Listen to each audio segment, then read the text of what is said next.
me. I'm getting old. My name is Sonny Featherland, an investigator for 20 years, and once the star of the predatory division of the Clawville Police Department, one half of the legendary Chicken Police. But buying a pack of smokes is more than I can handle right now. Maybe I should just lay low. Yeah, I'll do that. The most colorful place in the wilderness. For all the gods, what bullshit. The last clucking color left this city years ago. And slowly I'll turn gray too.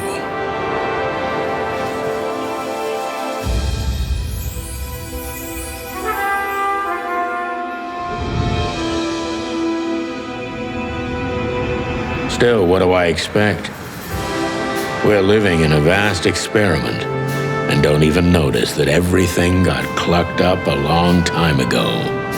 We believe in this wonderland of peaceful coexistence. Wolves and sheep, chickens and hounds. Yeah, sure, why not? It's just ridiculous. The dog eats the chicken. It's in our nature. I'm not propping up the illusion anymore. 121 days, and it's over. Retirement.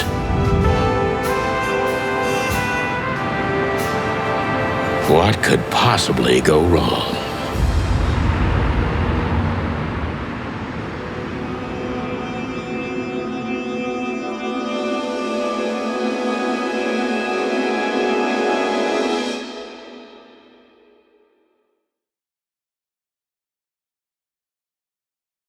Ah, crap.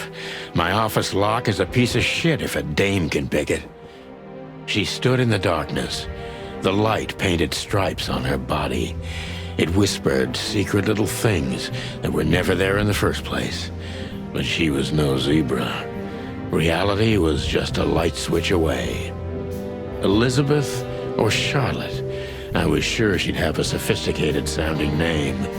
She had a bygone look in her eyes, older than this ancient building, and perhaps the whole city itself. Or maybe I'm just drunk. But she was the first womanly thing in my place for a long time, so I had to give her a chance.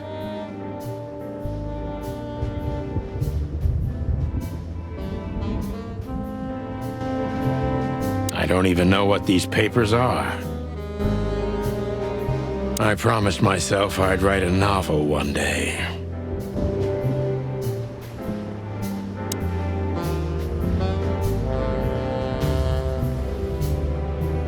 My wallet and my badge. The wallet is real, the badge ain't. Chief Bloodboil took mine, so I got this one out of a pack of cornflakes, just in case.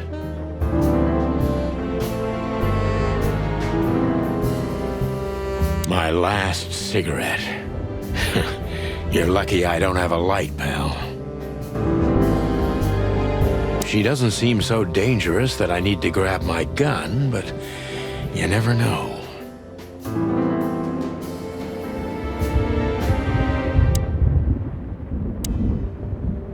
We used to be star cops a few years ago. Tabloid press, radio interviews, and even a book series. I don't miss those days. Of course, Marty, my old partner, would disagree. He just loved the spotlight. This is one of the most beautiful memories from my old life, before Molly left me and took our daughter. The good things in life don't last long. The best ones always leave first. I saw that in the window of a shoe store. I never understood it, or what it had to do with shoes. The Wild Gentlemen. Those guys rebuilt the city after the Great Fire of 867. My heroes when I was a little chick. I'm starting to think they should have left Clawville as it was, burned to the ground.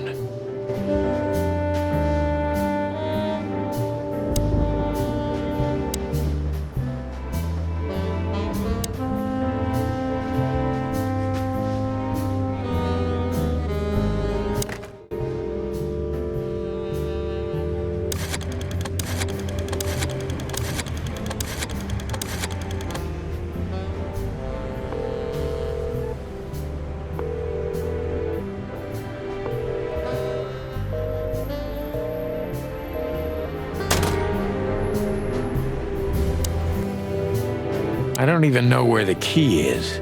Whatever's inside is gonna stay there forever.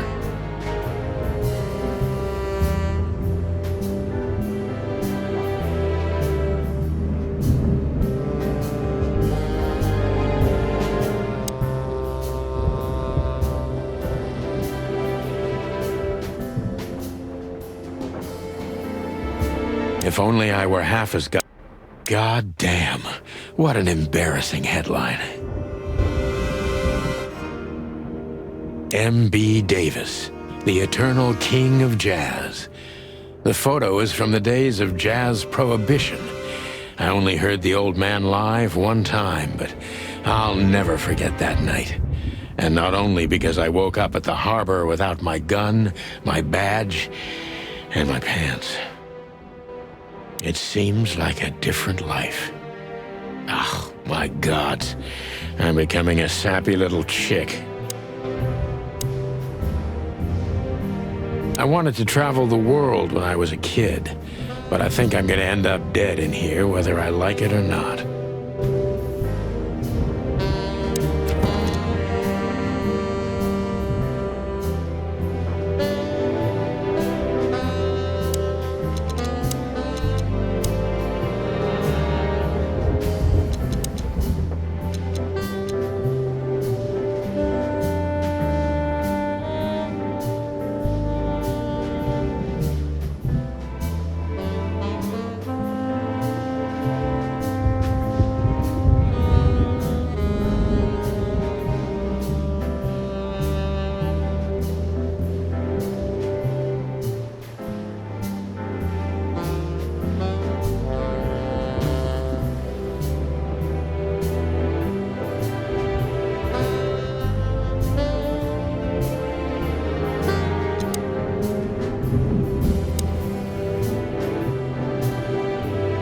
Behind that door lies the kingdom of dirty clothes, cigarette butts, and empty bottles.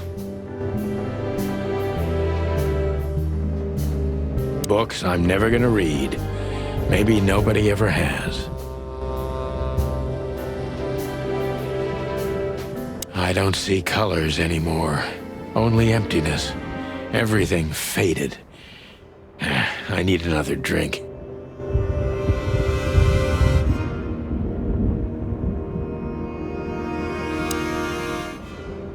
Who is this dame, anyway? And what the cluck is she doing in my apartment on New Year's Eve? Let me introduce myself. My name is Deborah, Miss Deborah Ibanez. You're mistaken, ma'am. Oh, really? Please enlighten me, Mr. Featherland. I'm not a private eye. I'd recommend Mr. Philmar Lowe instead of me. He's a nice guy. Believe me, Mr. Featherland, it's not an accident I came to you. Look, miss, I work for the police and I'm currently on leave. I couldn't accept private commissions even if I wanted to. Not even from a classy dame like you. Am I that easy to read? That's my job. But tell me, since you've invited yourself in, would you like a drink? I don't usually drink. Well, I've gotta have one. And it'd be rude of me to drink alone. So, maybe some sherry? If you insist. But bourbon, please. Thank the wild ones. That's all I have. What a coincidence. So come on, spill it from the beginning.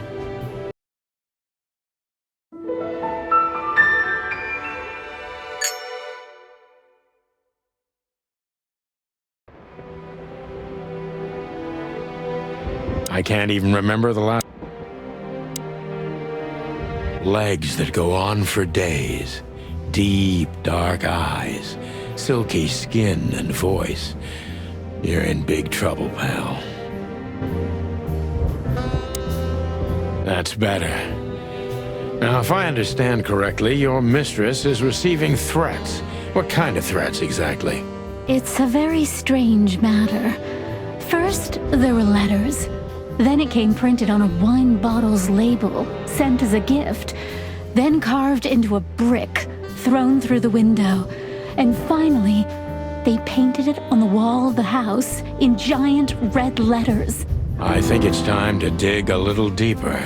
If you don't mind, I'd like to ask you some routine questions. Please, that's why I'm here.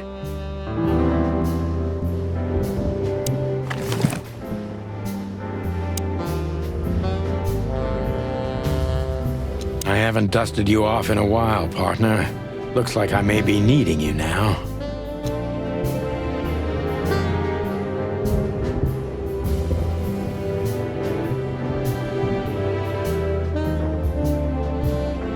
I haven't dusted... Oh man, I totally get you.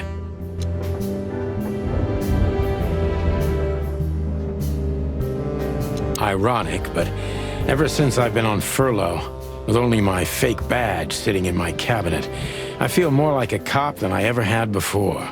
More like a Clawville cop, anyway.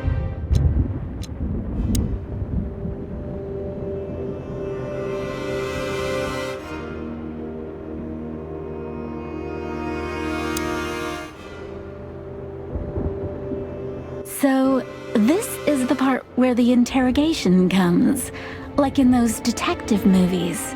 Something like that, Deborah. Yes.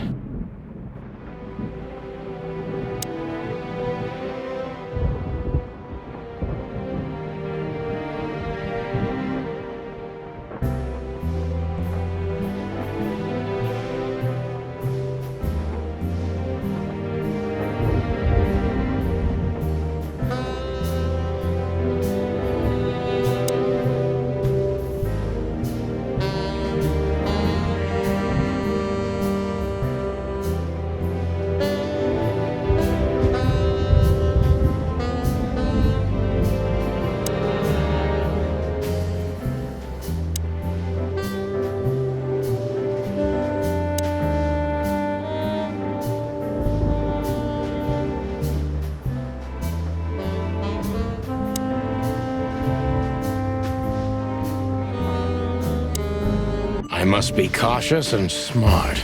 This dame seems shy, which I can use to my advantage. But I must be careful about what I say to her, or I could scare her off. Let's start gently, and when the time comes, we can go in hard.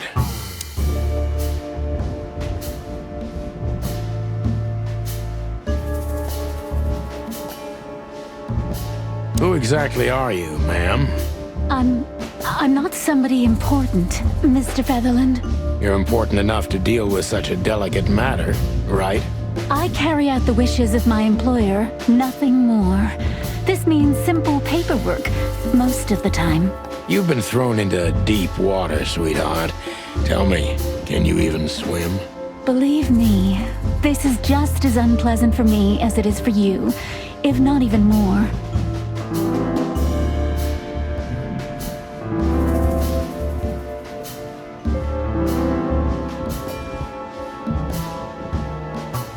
Tell me, which part of the city do you live in?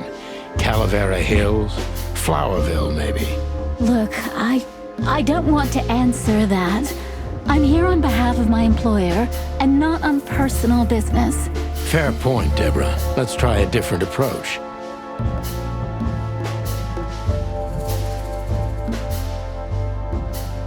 Why did you have to visit me this particular evening? I have my reasons.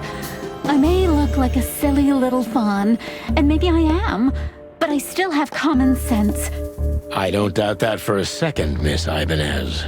This day is essential to my mistress, and she thought it's also important to you. A message in itself, for sure. But to be honest, even you are. You know what?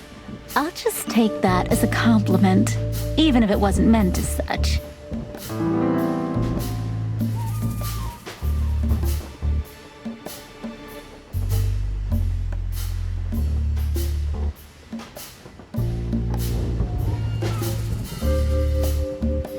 Why did you come to visit me?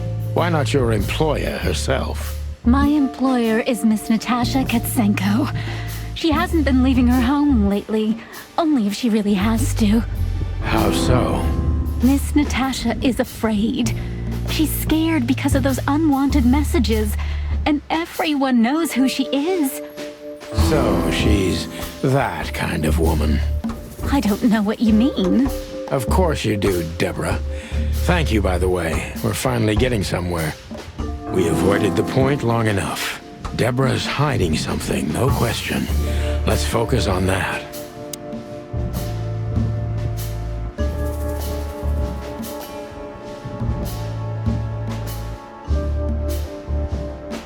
How did you get this address? You know, my mistress has exceptional connections. If they were so exceptional, she wouldn't have chosen me. Don't be so hard on yourself, Detective. You are the head of the famous chicken police. Am I right? Was it a raccoon with a scarred face called Zip who recommended me? He hates me. No, Mr. Featherland. I don't know anyone like that. Lucky for you, Deborah.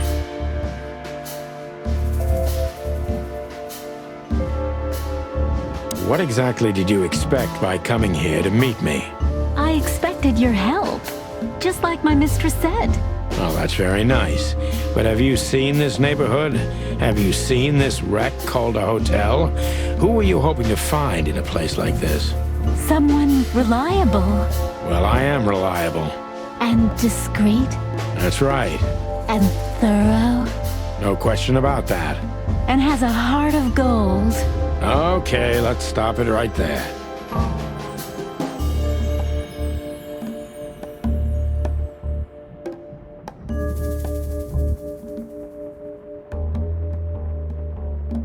Are you in some sort of jam? Nothing of the sort. There are simply things better left unsaid. Then you're wasting my time. I trust your instincts. You'll manage it. Yeah, and I have no other choice, right? To be honest, no, Mr. Featherland. Not really.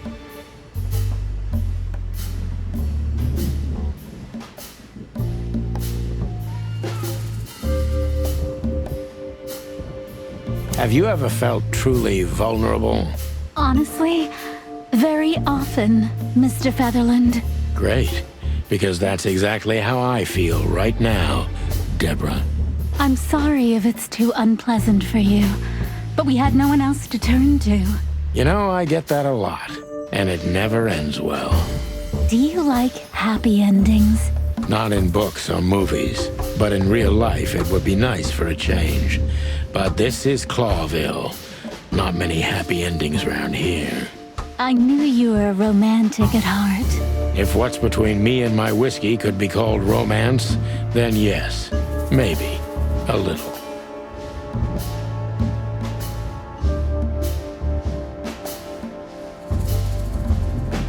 If you won't come clean, what's the point of all this?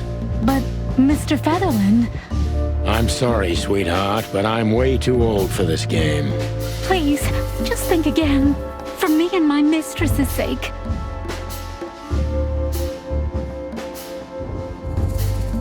Tell me, Deborah, why should I believe you at all? Because my mistress trusts you. Should that be enough? If you really like what she thinks you are, then yes. Damn, what can I say to that? Look, I didn't mean to back you up against the wall. You have a way with words, sweetheart. Did you ever want to be a cop? No, not for the world. Heh, smart answer. Be honest and tell me what you're so afraid of. You know, Mr. Featherland, my mistress's partner is Hobart Wessler. Or as most people know him... Ibn Wessler, the Kingpin. Exactly. Feathery gods, help me. So you get it now. The secrecy. To put it mildly, I think I understand it all. Wessler. This little piece of the puzzle changes everything.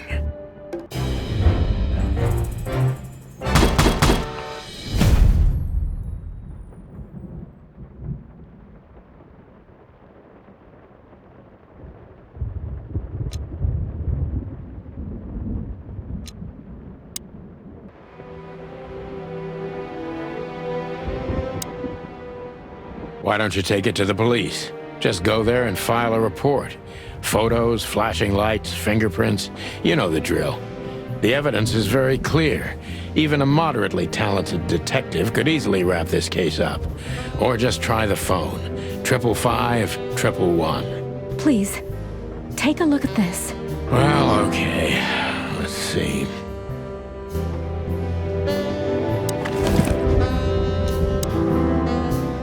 I know Molly very well. Please note this when deciding whether or not to accept my assignment. Miss Ibanez is a trusted friend. Treat her as gentleman. N. I felt like I'd been hit on the back of my head with a blackjack. Reality tilted. Molly. Good gods. What was her name doing there? I glanced at the opposite wall with the well-worn picture frames. Like an eternally dark hole in the wall. A missing piece. She was wearing a light silk dress and singing a lullaby. The waves caressing her beautiful long legs. Why Molly? Why now?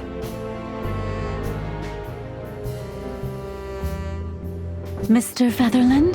Santino, are you all right? What the hell is this supposed to mean? I don't know anything, Mr. Santino. My mistress told me to give this to you. She said you'd understand. Don't you? Oh, of course I understand, Miss Ibanez. I get it very well. But this case is becoming more and more confusing. It's starting to look like blackmail. Blackmail? Don't play innocent with me. But... All right. When can I visit? Visit? Me? Not you. Miss Katsenko. Oh, yes. You can find her at the Tsar Club. Didn't you tell me she's not the social kind? That she's especially unsociable? Or does she only like loud and crowded clubs? No, she's really not like that. But she owns the place. Judging by the flyer, it must be a very busy club, especially on New Year's Eve, right?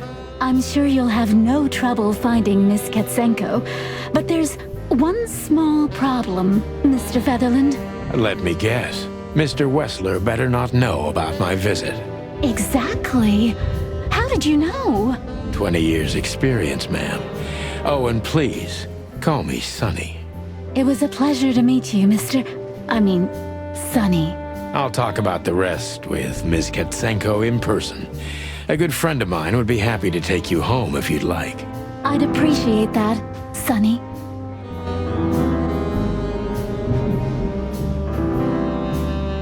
Every whiskey has the same color nowadays, at least in this price range.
Bravo PD, how can I help you?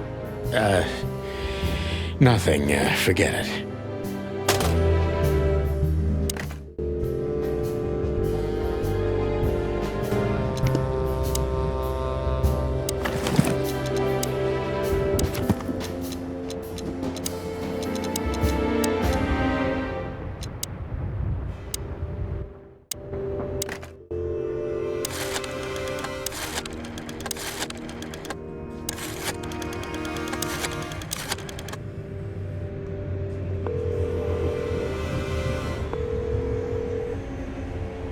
Hey, Lewis.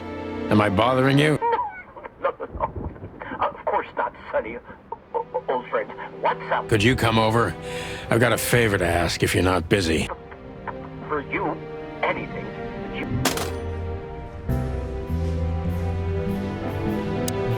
Lewis arrived a few minutes later. He lived in the rooms above, so it wasn't difficult getting here, not to mention that he's a rabbit. It was a quick hop. The Atlas Hotel was his inheritance. It was once a well-renowned place, but not anymore. The last economic crisis ruined it, and now, besides me, he was the only resident of this enormous place. Why do I have the feeling these big Bambi eyes would get me into trouble? The good old rabbit. I can always count on him, even on New Year's Eve. Could I ask you a few more questions, Deborah? Feel free, Sonny.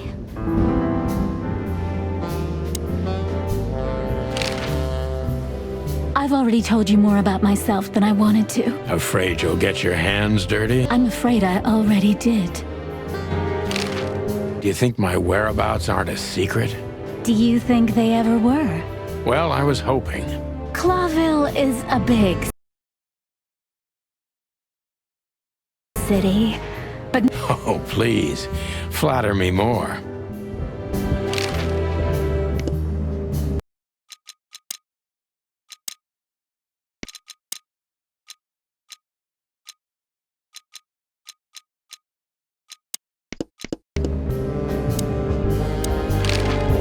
So, Ibn Wessler, eh? You know you could have dropped the bomb a little earlier. if I started with that, I'm sure you would have thrown me out. You're right. He's one of the most dangerous gangsters in the city. I only know he's an influential businessman. Isn't that the same? Not even you can see the world as that black and white. Sonny, I've already told you what I know. I've never read the message. My job was to give it to you and nothing more. You really are this innocent, aren't you? I'm not sure I get what you mean. Let me give you some advice, sister. Leave the city and get as far as you can from the likes of Ibn Wessler. It's not so simple, Mr. Featherland. My mistress needs me. Is she really that important to you? That you drive around in the dead of night to questionable places to deliver messages you know absolutely nothing about? I would do more than that for her. I see. You're smooth. Real smooth. Thank you, Mr. Featherland. Sonny, please. Just Sonny. So this Natasha dame. Look, I'm just the messenger. You have to talk to my mistress about the details. Miss Katsenko was very clear on this matter. I see. But Please, Sonny, let's not make this even more uncomfortable. okay, understood. Let's drop it. Thank you.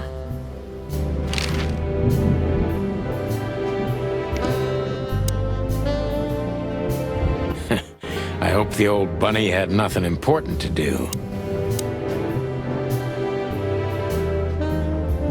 Thanks for being so quick, Lewis. Can you drive Miss Ibanez home? I have some things to take care of. Of course, Sonny. You know, anything for you. Thank you for being so considerate, Sonny. I appreciate it. Don't mention it. Goodbye, then. So long, Deborah. Before I visit the club, I have to take a detour. I've got a feeling that this case isn't going to be a one-man job. And there's only one bird in this city I can trust. My ex-partner, Marty. He's going to be at the station. I can only hope he'll be willing to talk to me. My bedroom. Sort of.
It was New Year's Eve, and I was driving, half drunk, risking my whole life's work. But still, it didn't feel any different. Every day was the same, and the 121 days I had left till my retirement seemed like an eternity. When I look out the window of the hotel room I call home, I see the same thing every day. A woman in a red nightgown dances slowly in circles to smooth music. The 9 o'clock show, with a glass of cheap bourbon and the red gown with the silent music. In the meantime, the proud city of Clawville is slowly eating itself alive. And we're still here, with nothing left to lose but our sanity, while others, the smart ones, had already gone. Molly. Does her name really upset me this much? All those years of solitude, and I still jump without question every time I hear it. And then there's Marty, my ex-partner, who hates me. But I know I have to speak with him, no matter what. Why do I feel like the past is watching me on this goddamn night?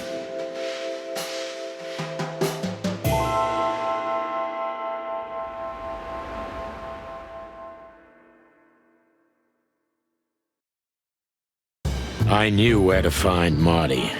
At the station, we'd always draw straws about holiday duty.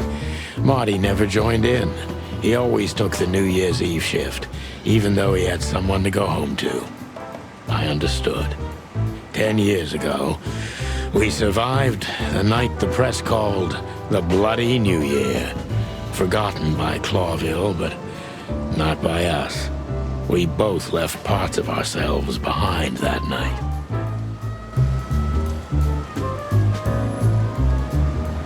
Did you miss me? No? Same here. Back in the day, I used to patrol the city's streets in one of these. I don't miss it, but it used to have its advantages.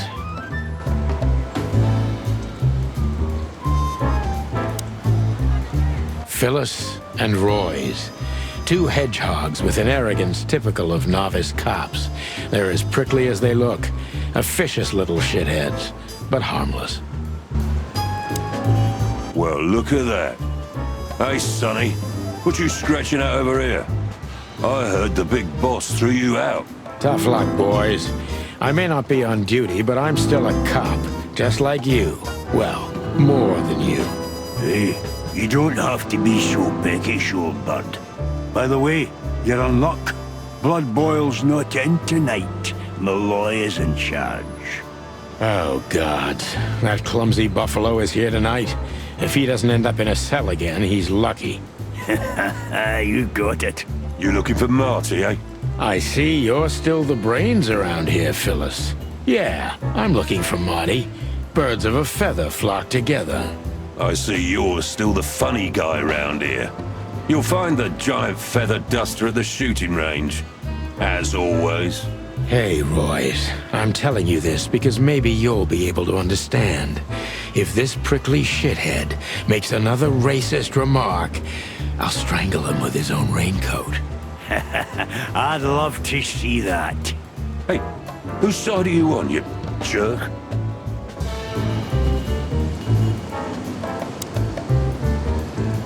Here we are again, Clawville Police Department.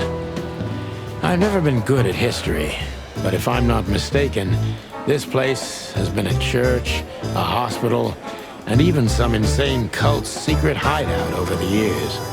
Anyway, the place holds the secrets of the ages, and some drunk pigs in the basement.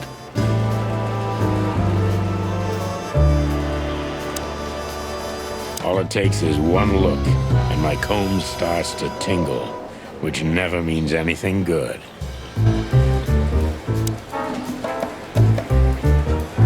Honor, strength, unity. For the love of the wild gods, I'm gonna be sick. Officer Jardine.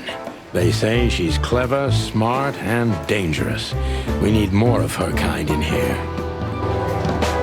I'm really not in the mood to meet Deputy Malloy, or any of my ex-colleagues from the Predatory Division. One of Blood Boyle's favorites, mainly because he's a dog, of course.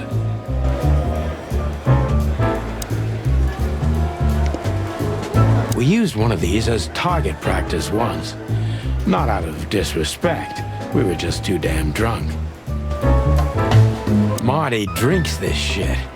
I've never tried it, but I'm pretty sure it's gross, and probably toxic.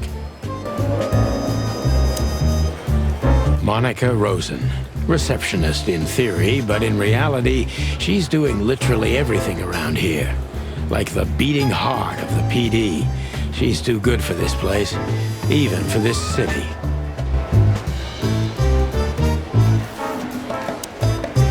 Hey, Monica. Hey, Boss Bird. What are you doing here? Shouldn't you be celebrating somewhere? Every day's a holiday since I got out of here. I can tell. But what are you doing here? Are you here for a file? You know, I'm a little busy right now. Yeah, you could look after a few things for me, but first I'd like to talk to Mr. Big Beak McChicken himself. Those two prickly assholes told me he's emptying the magazines in the hole. Like always.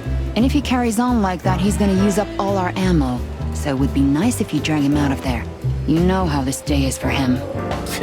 For him? You know I didn't mean it like that. Yeah, I know.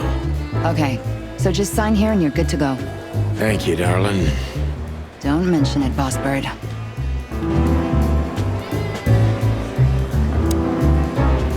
Mort Mardigan, a notorious deadbeat. Poor guy's been blind since his teenage years, but that doesn't stop him from running into trouble.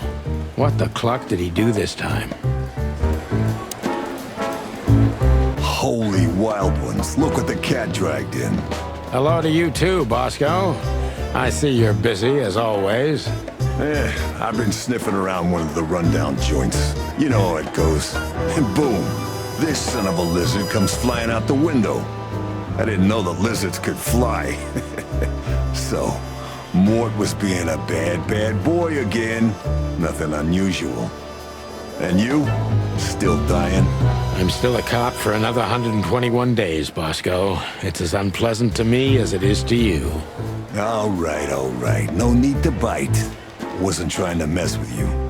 You have Moses and Plato for that. And of course, Blood Boil. Let's hope I won't run into any of them tonight. Looking for Marty, eh? Ever since you left, he's kinda lost. He's trying to hide it, but he's not the same bird. Well, I don't think we'll have a teary reunion, thinking about how we parted. Let me give you some advice, Sonny. Let him rage. He'll be the same after that. Anyway, he was the one that shot you, right? You should be mad, not him. It's not that simple, Bosco, but we'll see how he reacts. Thanks anyway. No worries, pal.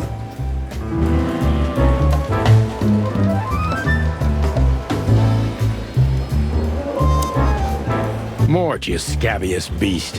What the hell did you do? It's Morty to you, sonny boy. Everything's fine.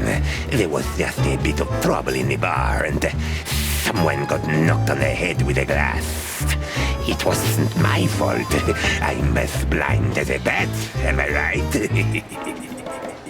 Did that ever bother you, Morty?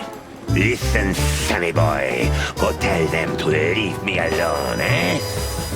It's New Year's Eve, after all, and I didn't even do anything wrong.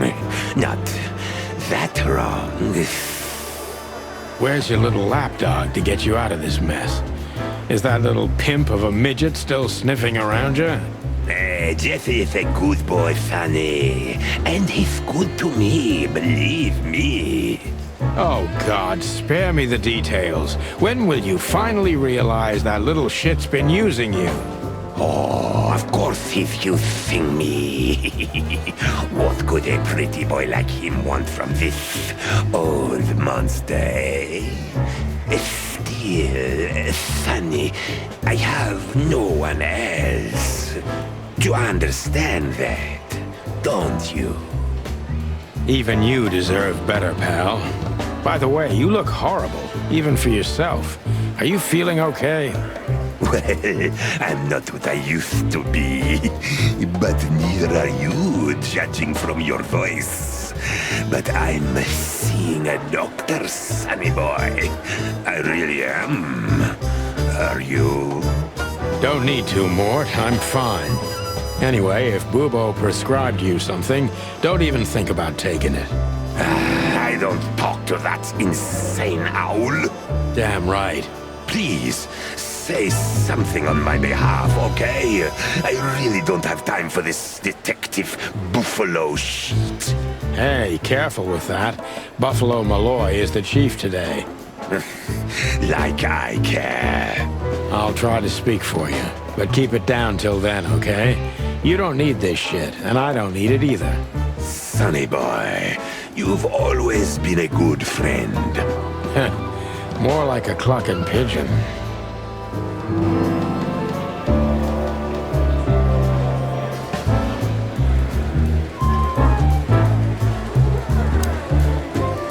This is gonna be a hard ride. Last time we saw each other, he had a smoking gun in his hand, and I was bleeding. I don't know how we can get past that, but it's worth a try.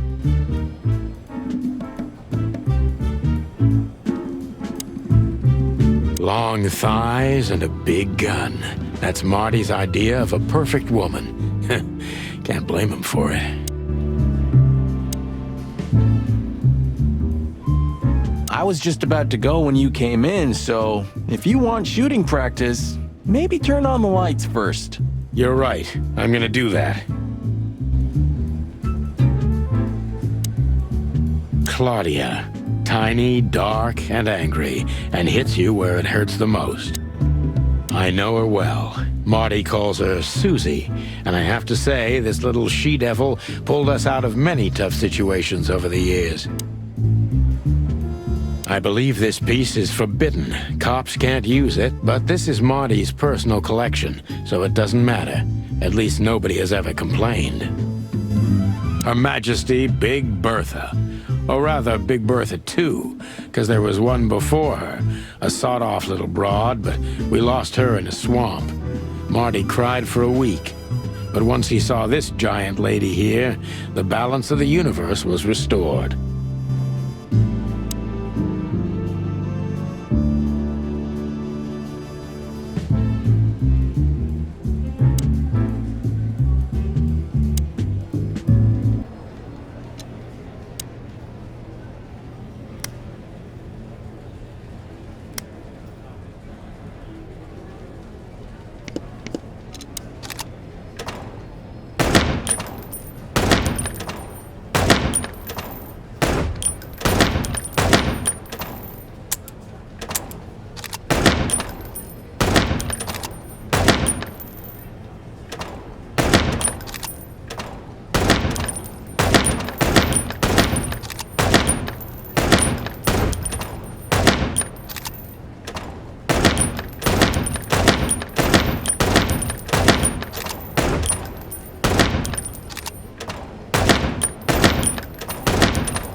Marty looks good.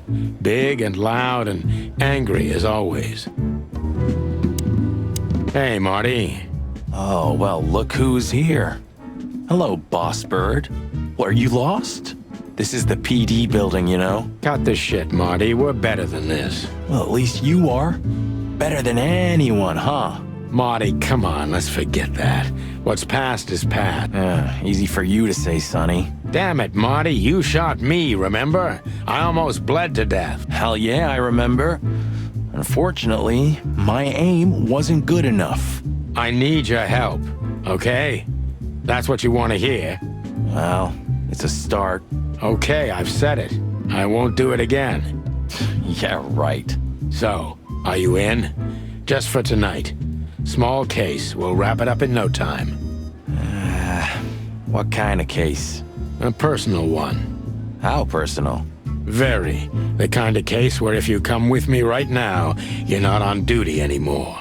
Ooh, damn, Sonny. Stop it right there. I'm in. That's it? Do you know how boring life is here without your stupid, reckless shit?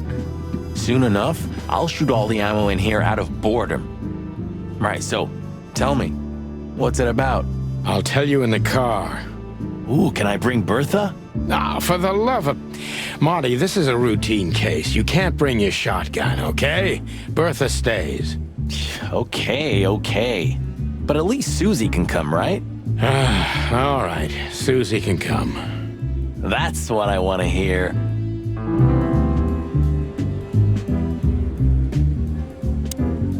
Still drink coffee? Yeah, my only poison. Except for guns, of course.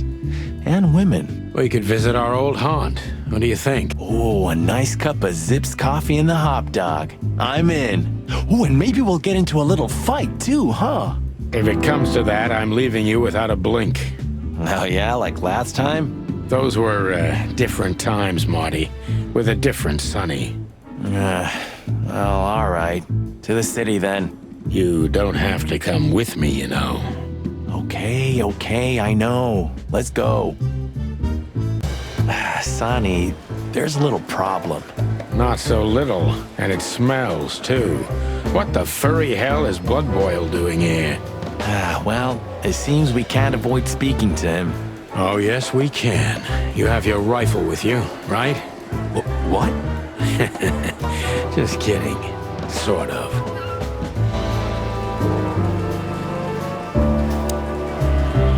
The chief doesn't seem to be in a good mood, but he never is, actually. What a surprise. The two pigeons back together. And without my permission, of course. Chief Bloodboil. Damn. What was that, Santino? Nothing, sir. What a lovely evening. Am I right? I don't want to hear your crowing, Santino. What the hell are you doing here? Hey, careful with the racist barking, old hound. Oh, it's getting hot in here. Can we just skip this part? It's New Year's after all. And you're on duty, if I'm not mistaken, Martin. Where do you think you're going? That's it, boss. To serve and protect.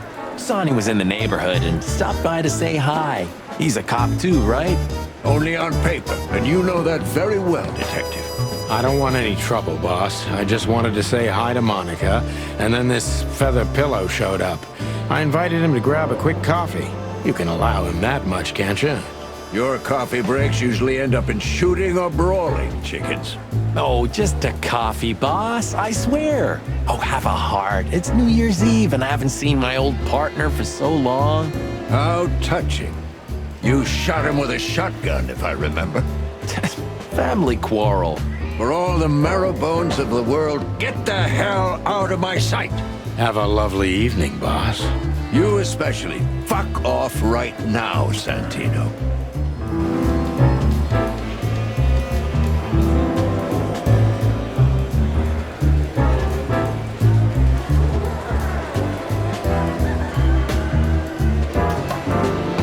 We can't avoid speaking with the chief first. And it would be nice to say goodbye to Monica, too. we're leaving, sweetheart. Stay safe, boys. I'm glad to see you two together again. I'm afraid you're alone with that. Hey, don't make me change my mind. You won't, Marty. I bet you can't wait to get mixed up in some serious trouble again. Yep, that's true. I'm serious, boys. Be careful out there. We're big birds, Monica. We can take care of ourselves. Mostly. Okay, but take care of each other, too. Will do, Monica. Yes, ma'am. I see you're swamped, buddy. I've sent the old lizard away. I don't need him to foul the air anymore. I hate his kind anyway. Well, because he's a reptile. No, because he's a good-for-nothing piece of shit. Oh, yeah, that's true. And you letting off some steam? Something like that. We'll go and check out some seedy joint. We're cops after all, ain't we? And this is still Clawville. That's true, pal. Protect and serve. Yeesh, get a room, you two. Ah, shut up, Marty.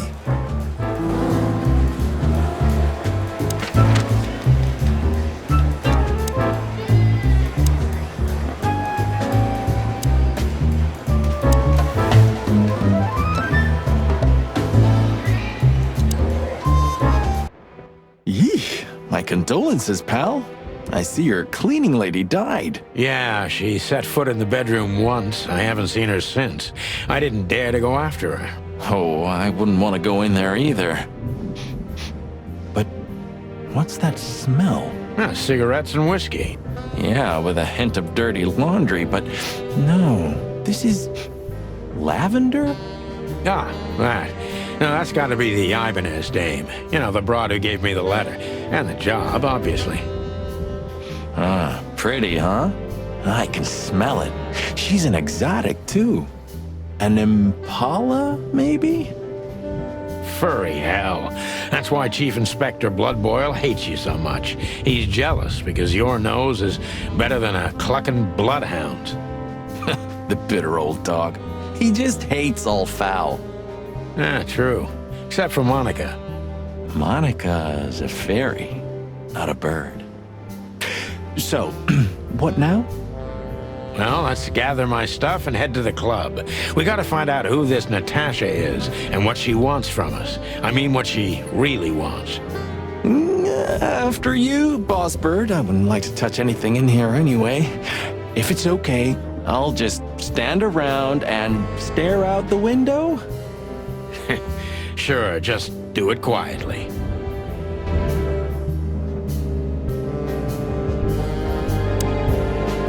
You're getting older, Marty.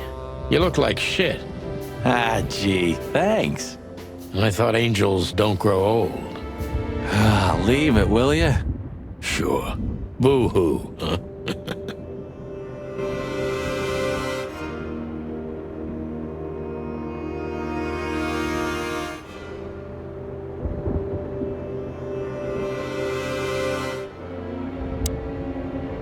When was the last time I was here? I don't know. Years ago. When Molly left. Whew, that was a wild night. Yeah. You know, Sonny, you can call me. Not just when you want to investigate some shady case from a shady dame and you need a big meat shield to cover your ass. Times have changed, Marty. And I don't call anyone. All right, Boss Bird. Whatever you say.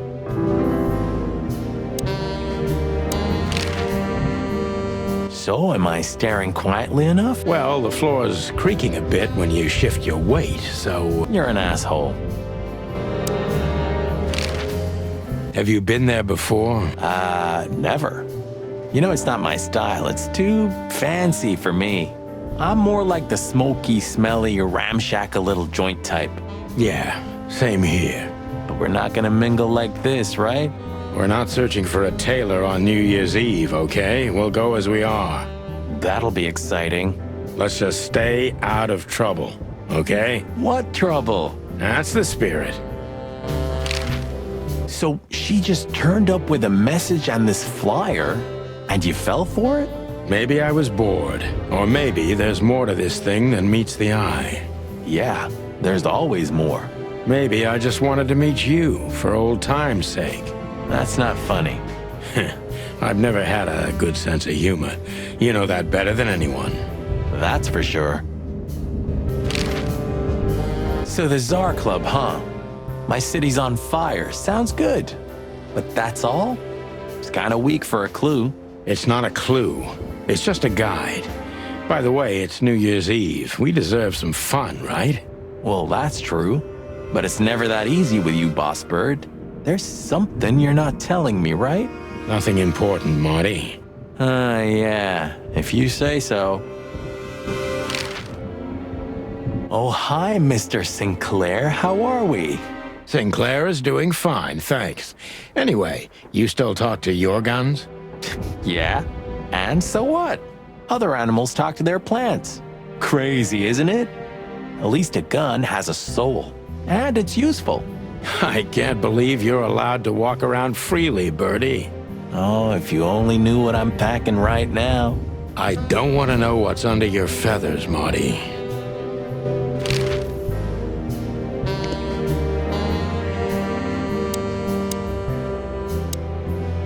So this is them. Yeah, the wild gentlemen. They were role models when I was a kid. Well, you must have been a weird kid, which ain't surprising. My idols were the White Wolf and Super Squirrel. The White Wolf, eh? Explains a lot. You know, when I was back in Averia, Clawville and the whole let's live together in peace bullshit seemed like an unattainable dream. Those guys made it happen. The city rose from the ashes of the Great Fire. Yeah, but look at it now. And what would have become of you if you hadn't ended up in Clawville? Maybe you'd even be happy? Perhaps.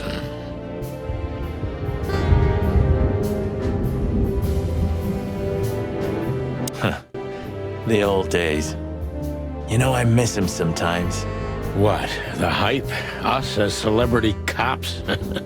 Nah, the work, the buzz, the phone ringing at 4 a.m. and knowing if you pick it up, you'll be dragged into something terrible, because that's your job. And of course, you pick it up every clucking time. I'm not sure it's healthy to enjoy that. Hey, no healthy animal becomes a cop in Clawville. Yeah, true.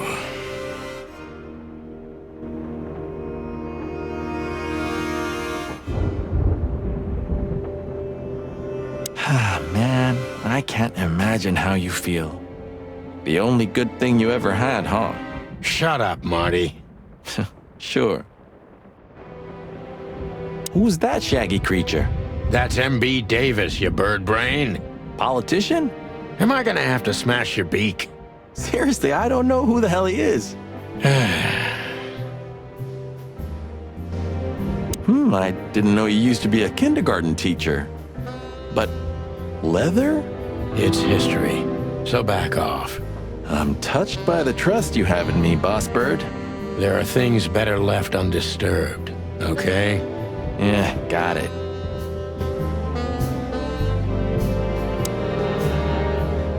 It would be best to board it up.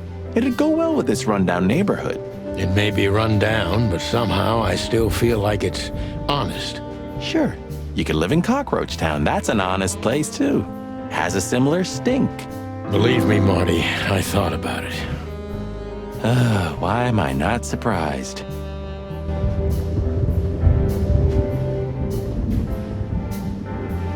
Maybe in another lifetime, old bird.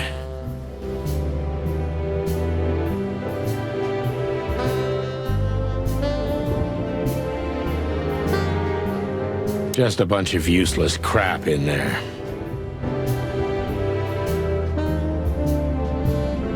My wife took all the good ones. She knew they'd only gathered dust here, and she was right.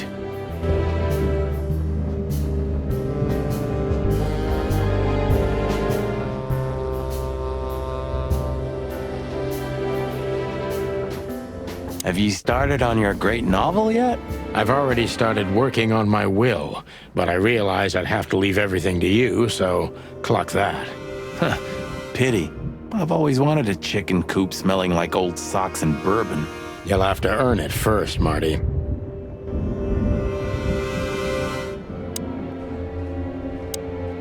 I'm gonna clean up here one day. Yeah, and one day the sun's gonna explode too.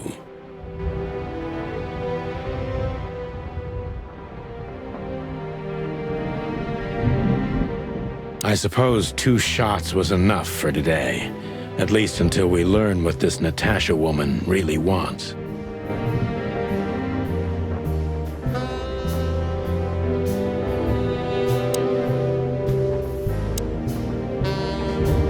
You know, this city's outgrown us. Why do you say that? Well, don't you feel it? The whole place squeezing you. The polluted air, the sirens, and the smell of cordite. Don't be such a drama queen. It's not the world that's changed, it's us. Clawville's Clawville. We're just getting older. No, there really is something. You know the feeling of foreboding, of something wrong, of something bad on the horizon.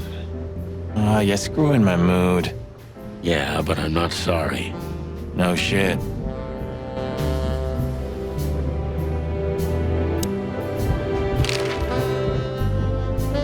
You have what we came for? I just want to look around a little. I'm ready. Yeah. All right, Sonny. Then grab your map and let's hit the road.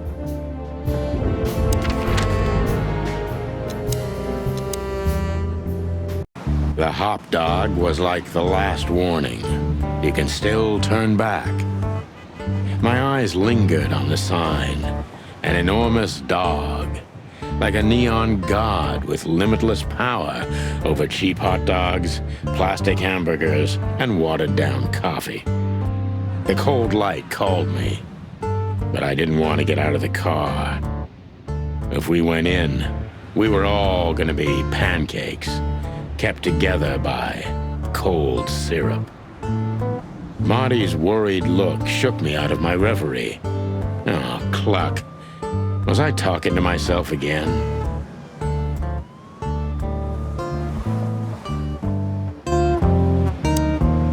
Look at the poor bastard. He's looking okay, Marty. Remember what we saw when we worked at the Hive? Wild ones. Don't even remind me. Trying to forget that shit every day. It's been even worse since. I guess you heard about the riots. Who hasn't? You know, people are afraid that the Great Fire will happen again, and those hive houses are pretty flammable. I don't speak of the devil, Marty. But to be honest, I have no idea how this insect matter can be solved. I do. We just open the ghettos and let the insects live among us like they did for centuries. Your heart is pure gold, buddy. But you know it's not that easy. Clawville isn't what it used to be. Hey, pal. Can you hear me?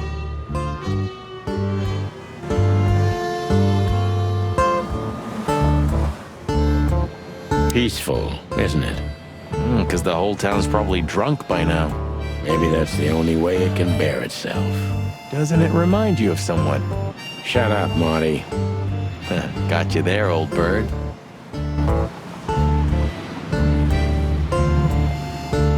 There used to be such life around here before it became an insect ghetto. That was a very long time ago, Marty. I was a little chick, and the hop dog had the best pancakes in the entire city. Well, since Zip became the owner, the cook, and the waitress, I imagine it's all gone downhill. True. But at least the coffee's good. That's right. I have no idea what that mongrel's doing with it, and I don't want to know, but its aroma is unbeatable.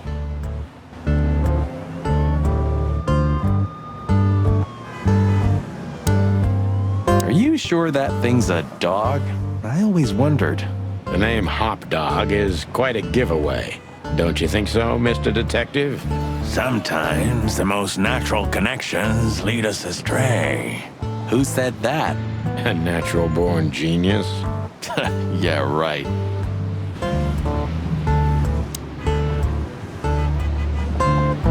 Did this wreck belong to Zip? Well, it's a wreck just like him, so I guess it could.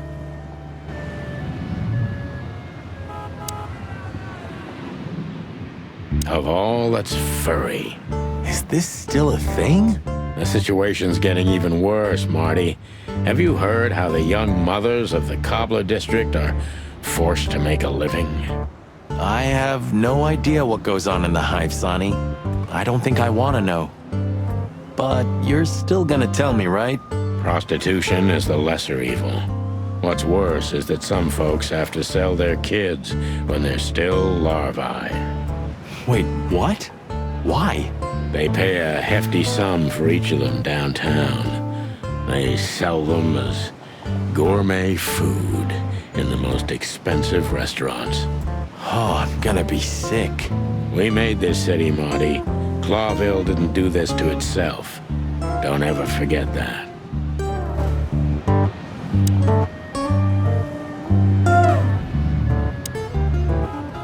Ugh, the place is deserted. Poor Zip. You're right. Yeah, the guy's middle name is Bad Luck. That's for sure.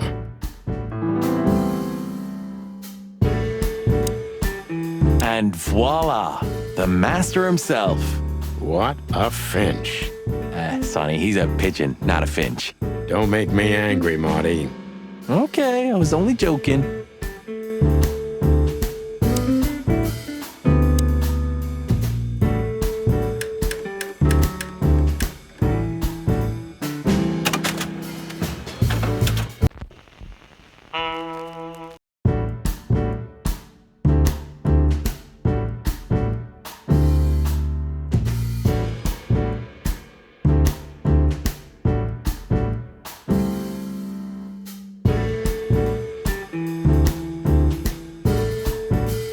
The door didn't look like this last time.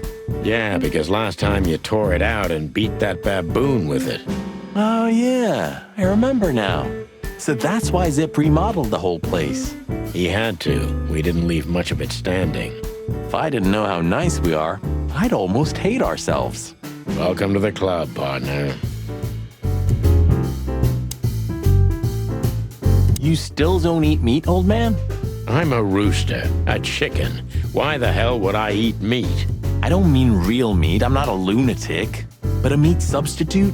There's about 10 different kinds. Have you never tried any of them? Why would I? If I don't eat meat, why would I eat a substitute? Because you can. That's the point. Wild gods, Marty. Stop being such a sheep. Do you fall for those adverts? Substitute isn't meat, Sonny. And if it's tasty, why wouldn't I eat it? I don't care what you eat. But don't be surprised when you lose all your feathers or you try to bite off your own leg one day.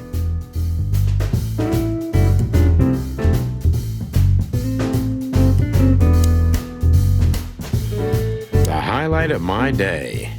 Yeah, I can smell it already. How does he make the coffee here so special? Look at that mangy trash panda and tell me, do you really want to know? You're right. As always.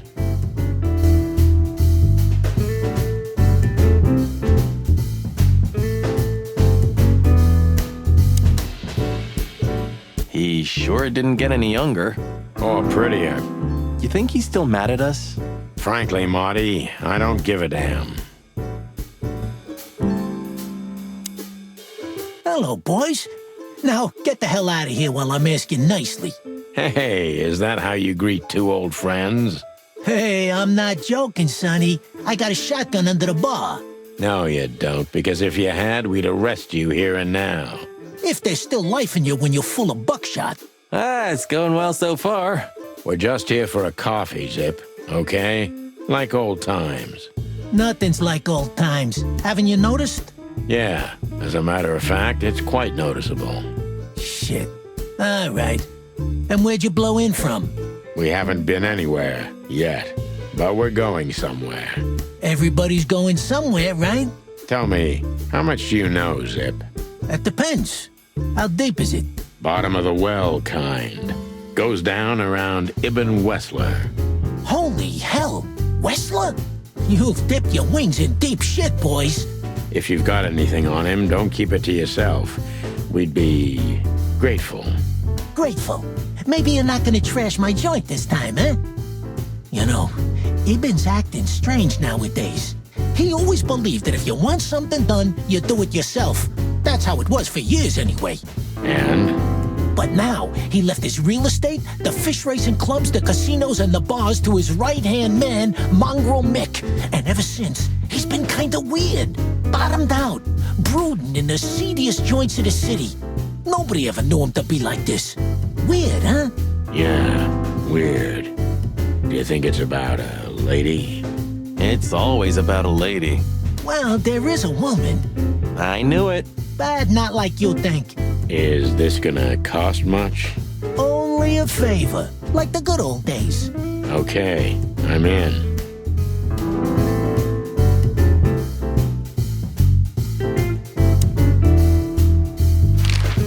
Have you ever been to that place? Of course, 100 times. Everyone who matters in this city's been there. Sorry, guys.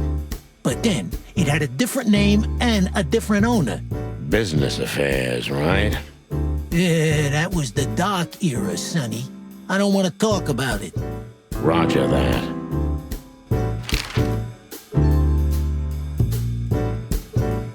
I've got to say, you've revamped the joint pretty well. Yeah, after you trashed it, I had to. Look, I'm sorry, Zip. That ocelot and his gorilla. Baboon, not gorilla. Whatever. Sonny, watch your beak. So you owe me one until about the end of time. But I'd settle for you washing up here for a few years after retirement, Sonny. Mind your tongue, furball. Ha!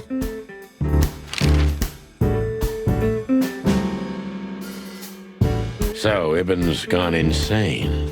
Love will kill you in the end, they say. Seems like everyone's in a poetic mood today. You're one to talk, by the way. Huh? Why?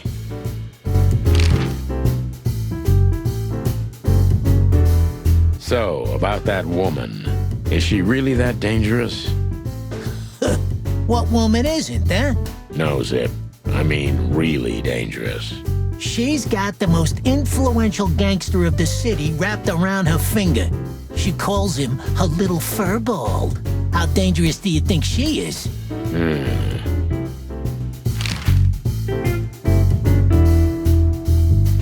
You didn't get any younger, pal. You're telling me? You look like you haven't had a good night's sleep since forever. To be honest, I've never had a good night's sleep in my life. You will when the big sleep comes. And what are your plans? Dying behind the bar? Of course. You got a better idea? A couple, yeah. But somehow this suits you. You know what? Your mother's a goat.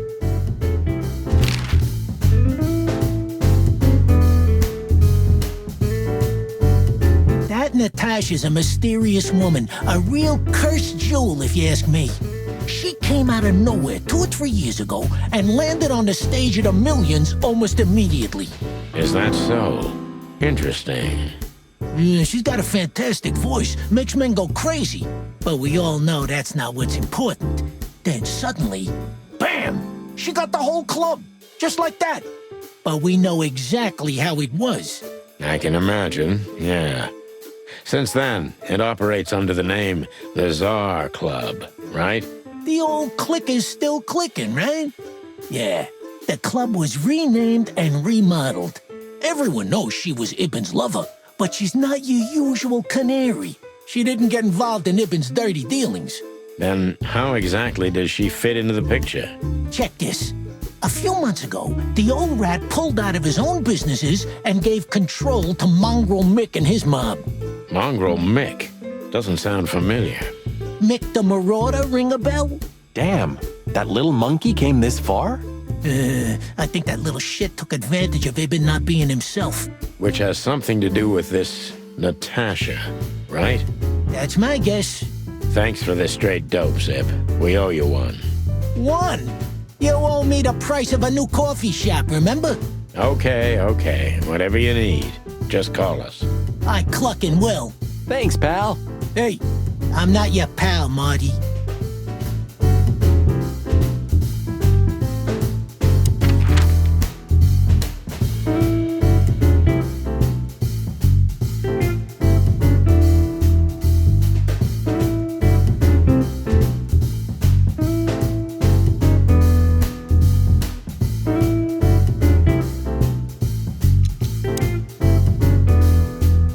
Look at these two simpletons. They don't even realize their jackets are full of holes. For the wild god's sake, don't dare tell them. I already tried, but nothing happened. Figures.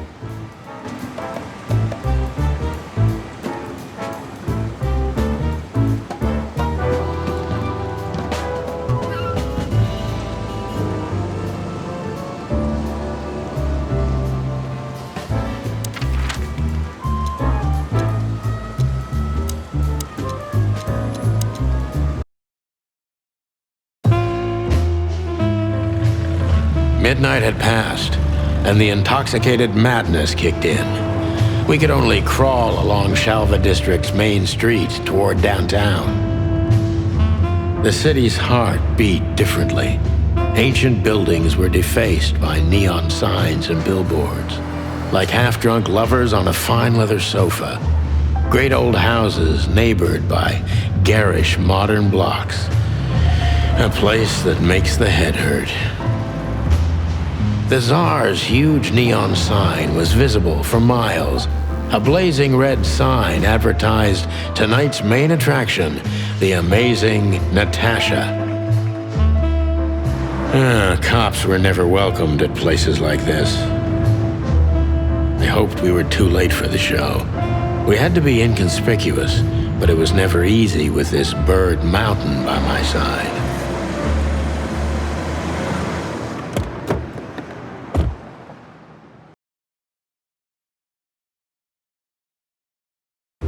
Ah, so this is the famous Tsar Club. More like infamous, Marty. It's not for our kind, that's for sure. And I don't mean that they don't like foul here. Well, at least we don't have to be afraid that they see you as a detective, Boss Bird. Very funny, Marty. So what are we gonna do now? We find Natasha, the broad who sent me the message, remember? But first we need to get into the club. And Marty, please, don't monkey this up. Excuse me? On behalf of the well-respected and noble primate community of Clawville? Cut the crap, Marty. Let's focus on what we're here for, okay? As you say, Boss Bird. Whoa, look at that. Isn't that the new... It is, Marty. A brand new 942 Silver Hawk. Haven't seen such beauty since I left Averia. Of all that's furry, whose is it? Maybe it's Ibn Wessler's.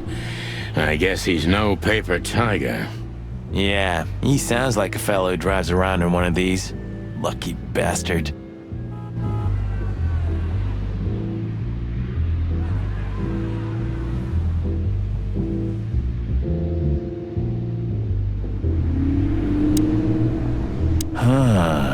You know, seeing this, I can't wait for the show. The girls? New Year's Eve's once a year, right? And we're not on duty. Have I asked how Laura's doing? Whoa, hey, I was just kidding, okay? My relationship with Laura is unwavering, like the rhino beauty on this picture. Interesting taste you've got. Feathers, scales, or dermal armor, a lady's a lady, my friend. Thank the wild gods for self-sacrificing gentlemen like you.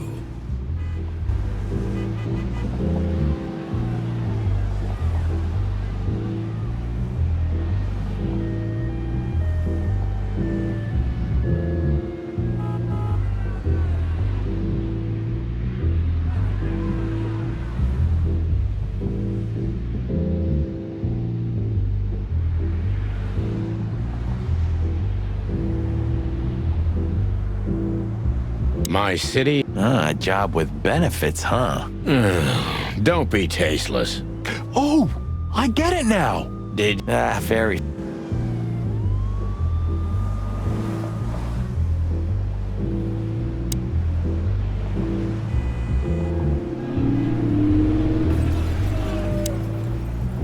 Huh, I like this.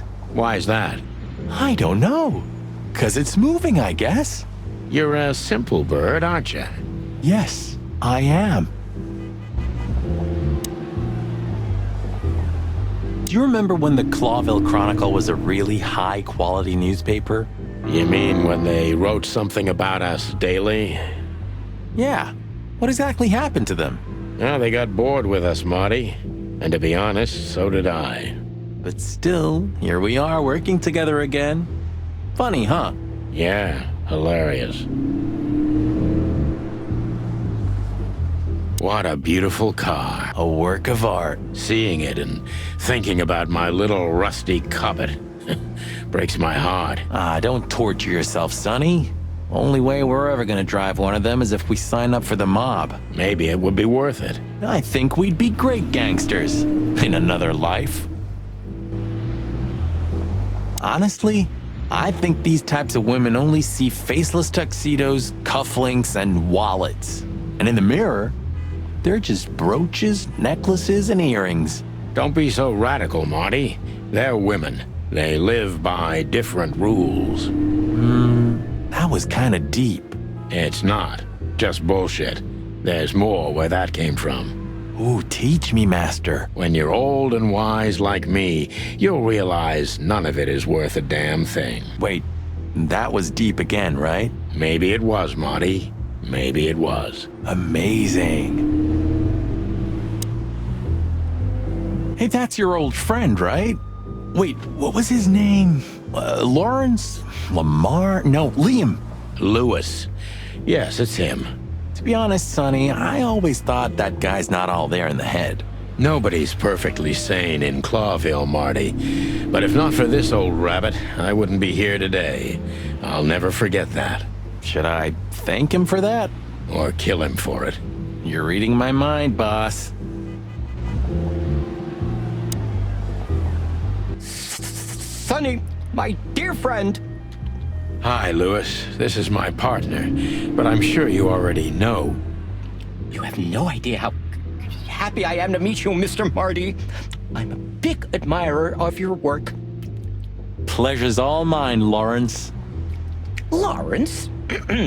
Anyways, so, the legendary Chicken Police back together? Isn't it amazing news?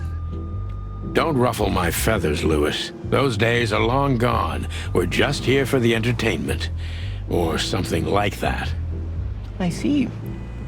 That's a shame. See you inside? I have something to do, my pal, but I'll try to make it for the main event. Okay then. Catch you later, pal.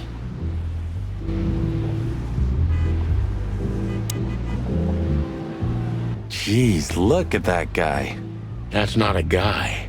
That's a demon. Straight from the dog-eared pages of a cheap detective novel. Yeah, I bet his name's Bill. Nah, he's definitely a Bob. $5 for Bill? Okay, I'm in. Howdy, pal. Gentlemen, how can I help you on this wonderful, chilly night? We're expected in the VIP lounge.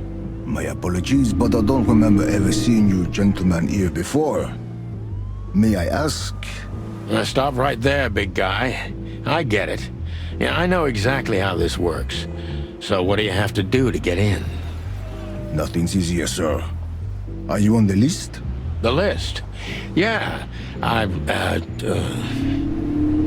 don't tell me you forgot. I'm afraid I did, Marty. Sorry, big guy, but I'm pretty sure we're not on the list tonight. That's a shame. I'm really sorry, sirs. In that case, you can't come in. Yeah, right. Thanks. My pleasure, gentlemen.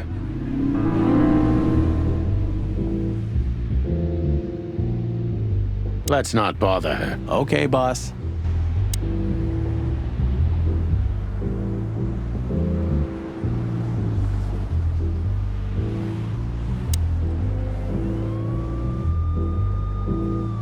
Look, I really don't want any trouble, but... It is even more inconvenient for me, sir, but this place doesn't like coppers. Forgive this slang. I can't let just anybody in, and there are some I'm strictly forbidden to. Please, you have to understand. Listen here, you cow. Do you have any idea who we are? You ever read the papers? Of course, I know who you are, sir. I get the news and more, and I must admit it's an honor to meet you in person, Mr. Santino Featherland and Mr. Marty Machikin. The Bell of the Pantheress is one of my favorite books. Oh my God, not the books again. So it would be terribly inconvenient for me if I had to use force on you, gentlemen. What did you just say? Relax, Marty. This guy has chicks like you for breakfast. Thanks for the information, pal. Have a nice night. Thank you for understanding, gentlemen. And forgive me for my austere composition. No problem, Shakespeare. Say, big guy, you know Mr. Lewis Hayworth? But of course, Mr. Hayworth is an impeccable gentleman, and also a frequent visitor of the club. Is that so? Good to know. And? I'm afraid that is all, monsieur. What can you tell me about the first lady of the place, big guy? You mean Miss Natasha Katsenko, sir? You're right on point, pal. Nothing you don't know already, sir. Just try me. Well, she owns the place. And, that's it? Well, that's, unbelievable. Pardon, monsieur, but I'm not permitted to say anything more.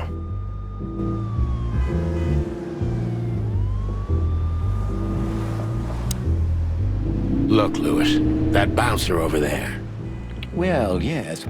He is a bit intimidating, but his manners are impeccable. Am I right? Yes, indeed, but it seems tonight we're not on his list. Oh, I see. Oh, I get it. I get it. You'd like to go in, but he won't let you. Yeah, something like that. No, no problem at all. Come with me. I'll talk to him. Much obliged, pal. Yeah, thanks, Bunny. Excuse me.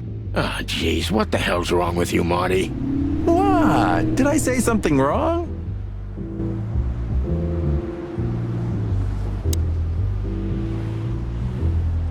Sir, how'd you do? Everything's fine, Mr. Hayworth. Good. Look, this noble pair of pigeons are my friends. They're on the list, okay? L'archulamont, sir. And as for you, you owe me one, gentlemen. Thanks, old pal. It was my pleasure to help you, as always. Yes, gentlemen. Hey, big guy, what's your name again? My name is Archibald, sir. Archibald Conway. Well, that's not a Bob. Excusez-moi, monsieur? What? No way, that's not even a real name. I'm sorry to disappoint you, sir, but my name is Archibald Conway, without any doubt. Blackjack Conway to my friends. Well, thanks, Blackjack. It was a pleasure. We'll be on our way now. The Tsar Club welcomes you, gentlemen.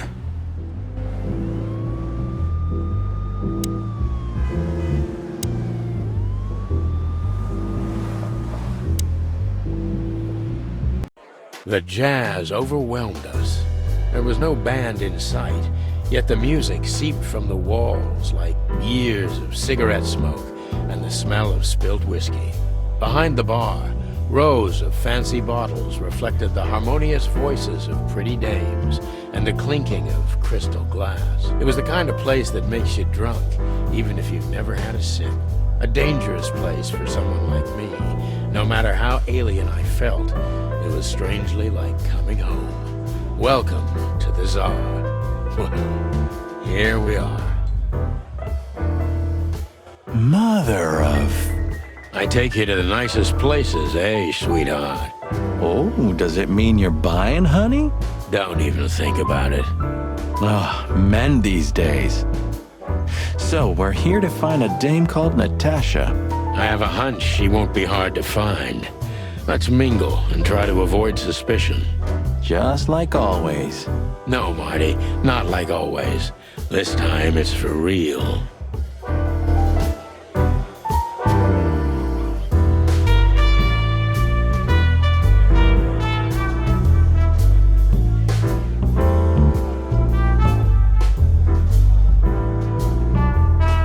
So, where the hell is Natasha? Well, let's ask that stud over there with those nice gals. That guy looks way too horny for my taste. Oh, man, your sense of humor is bad as ever. You just need to get used to it again. What?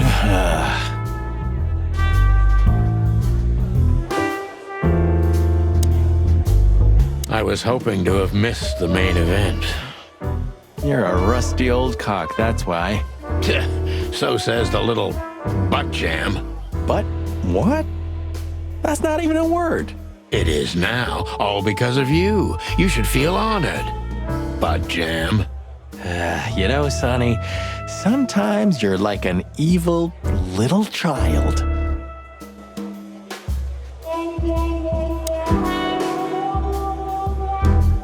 A fox is a wolf who sends flowers. What? Oh, nothing. I read it somewhere. Fascinating.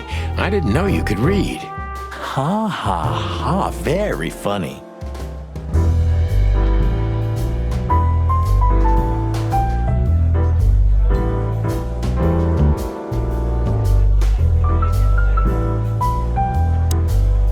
Oh, I know this fodder guy. He was kind of good in Death of the Horse. You've seen every clucking movie. You know, Laura and I go to the movies a lot. When was the last time you went? Exactly 12 years ago. Oh, you remember that precisely? Let me guess. Molly? Yep, our very first date. I see. What did you watch? I don't remember. I just remember her. And nothing else. You're a clucking poet. I mean it.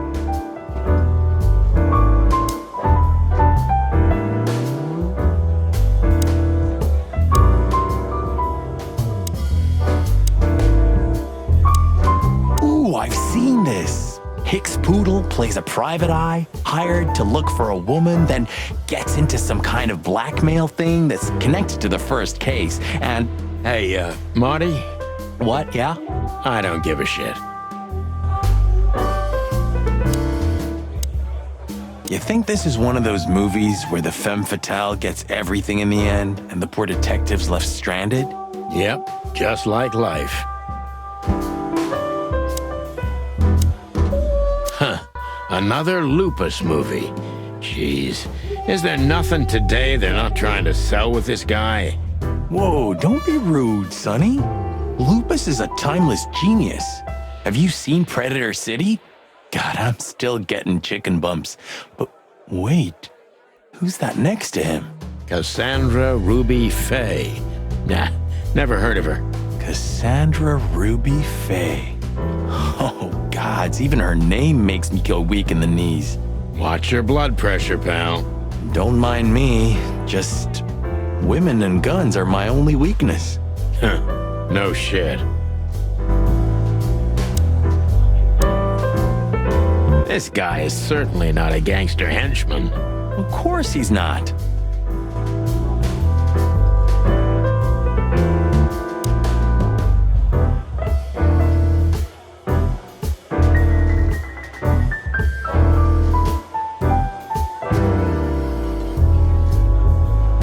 She has pretty long legs. I mean, pretty and long legs for a squirrel, but I don't want to be prejudiced. We're not here to stare at pretty squirrels. We're here to investigate, remember?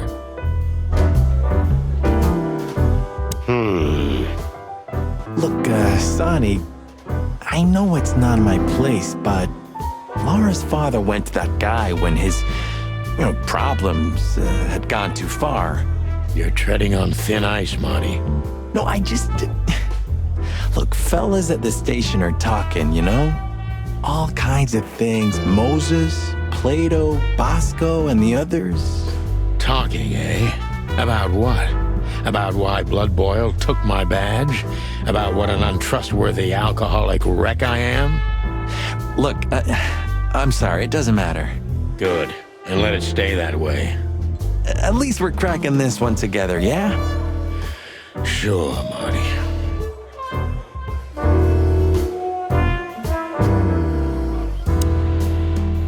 A man's best friend.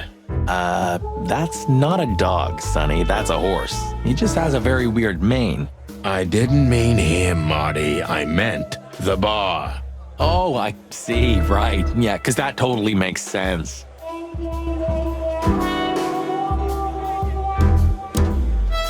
Two whiskeys, kid, and no horsing around. I've never heard that one before. Sonny, you gotta drive, you know? Yeah, you're right, Marty. Hey, Longface, give me a glass of tap water too, okay? Yes, sir. Coming right up. That wasn't exactly what I meant.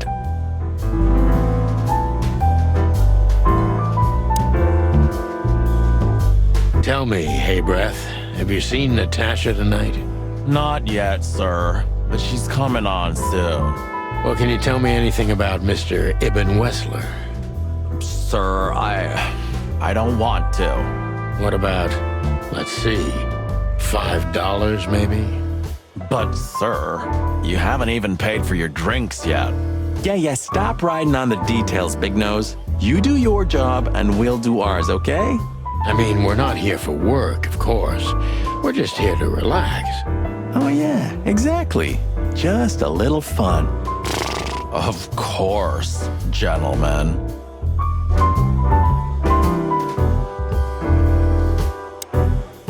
Hey, there's Philmar. Who? Oh, yes, Philmar. Because that's what he calls himself, right? You know him well? We had some seriously wild cases together, yes. Mainly in Averia, way before Clawville. Another place and another life. Sounds good. Like the blurb of some cheap pulp fiction book. Yeah, and was the exact opposite. But the old bird's worth saying hi to.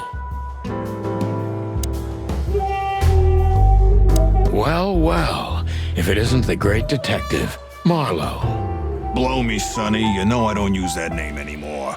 Okay, Mr. Dumbass alias Phil Marlowe. So says someone who tried to go undercover with a Feather Pillow Mafia as a turkey. Right, Mr. Turk Cayman? Hey, that was a long time ago. I was young. And I stick to my principles and my stupidity. Phil Marlowe, and that's that. Don't rile me up, you old fart. Okay, fair enough. Sorry, I'm a little clucked tonight. I know the feeling, pal. By the way, what are you two doing here? You stick out a bit. Are you here for a good old-fashioned beating? We stick out? Man, you look terrible. Like someone who sat on an electric pole. Don't even ask. I feel exactly like that. You want a case? 5 feet tall, half of that legs. Angelic voice, demonic eyes, just the usual. Oh boy. And you? Something like that. Just don't know the exact numbers yet. A dame named Natasha. She called us here. If I'm not mistaken, the joint is hers. Yeah, she owns the joint, amongst others. Well, good luck, guys. That broad has a reputation. She's not the kind to toy with, if you know what I mean. Any useful information? For free? Stop clucking around, Philmar. All right, but just because of the old days. Look for me after you've talked to her. You wouldn't understand what I have to say about her before then. Don't leave unless you're thrown out, in which case, you know the drill. We don't know each other, I'll deny you in a blink. Good to see you too, old pal. We'll be back.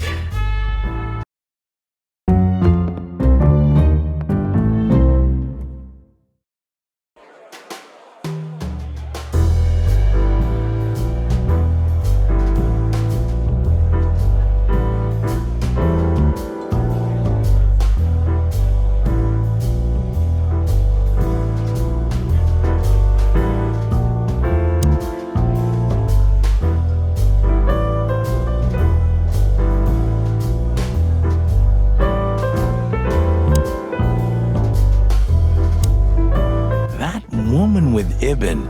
I think I know her from somewhere. Maybe in your dreams, pal. Isn't that? Yes, it is. The great Ibn Wessler, in the flesh. So much for our incognito. You think he noticed us? Only if he's not entirely blind. Great.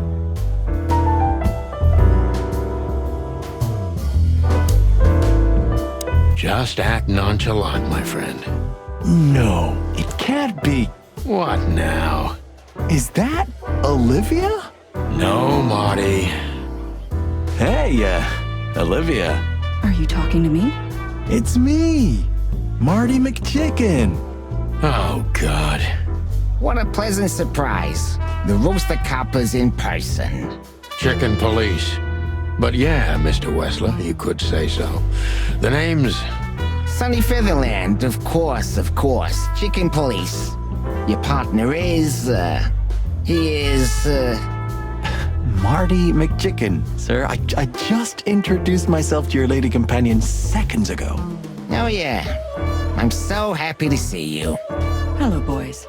So, to what do we owe this pleasure, gentlemen? Yeah, so, we were, just in the neighborhood, and... Cut the crap, Marty. All right, we're here for your sweetheart, Natasha. Oh, I see. No big deal. Just a blackmail thing. You know, horrifying threats written on the wall with blood-red paint, the usual stuff. You must be familiar with this kind of thing. Oh yeah, indeed. It's, nasty business. But I didn't know Natasha hired a detective because of this simple matter, but to be honest, I understand. I would have taken matters into my own hands, you see. But I'm kind of busy. Mr. Wessler had a meeting with Attorney General Hamtaro yesterday, so he's rather tired. If you would excuse us. Oh, dear Olivia, it's okay. These gentlemen are just doing their job, right? And if I've heard correctly, they're notoriously thorough. So, how can I help you? We've got a few questions, if you don't mind. I'm at your service.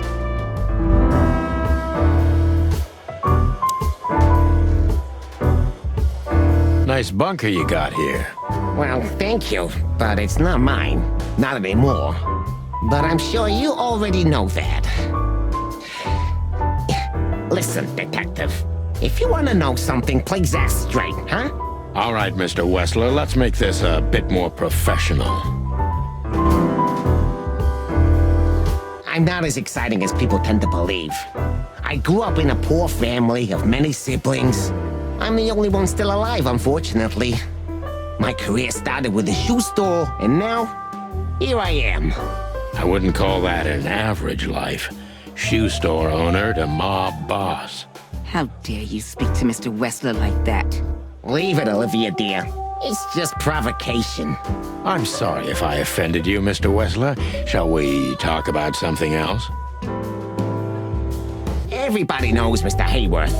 He's an antique piece of furniture in this city, so to speak. Only a bit worn out. It's not my fault that he's so much in debt, detective, but the name of his family still rings quite loud in Clawville. Is that still worth anything?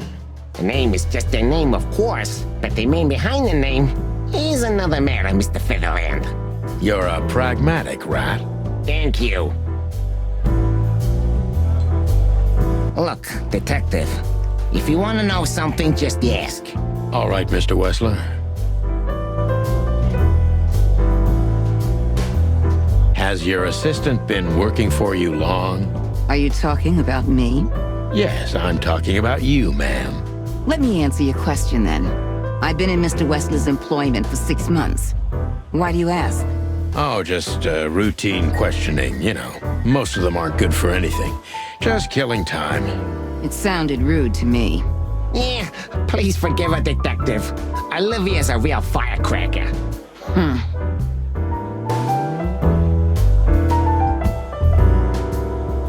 Wessler's a tricky guy.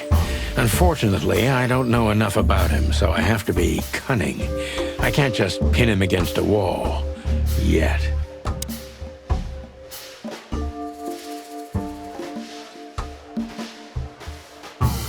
How did you feel when you heard about the blackmail? Honestly, I found it ridiculous. And now? Now I'm kinda interested. But I wouldn't call it blackmail yet. They're just empty threats. There were no demands. Good point. Thank you. Are we done? No, not quite. I'm sorry to hear that.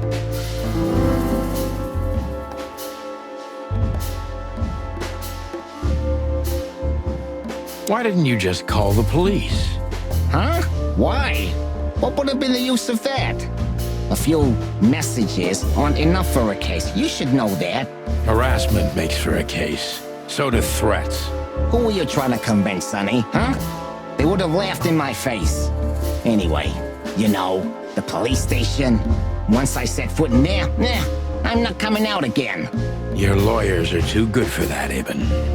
Yeah, I guess you're right, chicken.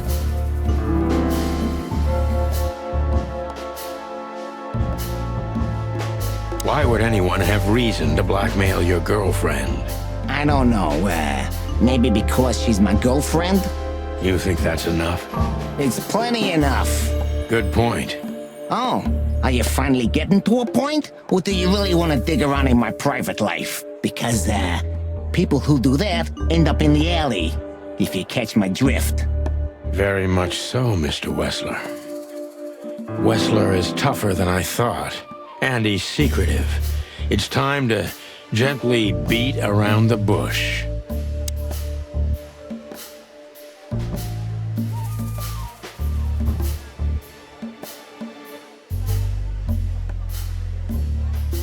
Were there any similar incidents in Natasha's past? I mean, threats, blackmail, enemies or insane fans, psychopath pianists, perhaps? I don't know about enemies, but she's a celebrity. A star shining bright in Clawville's night sky. Do you understand? She gets endless fan mail. It could be anybody. I wouldn't overreact. Natasha doesn't feel that way. I've noticed.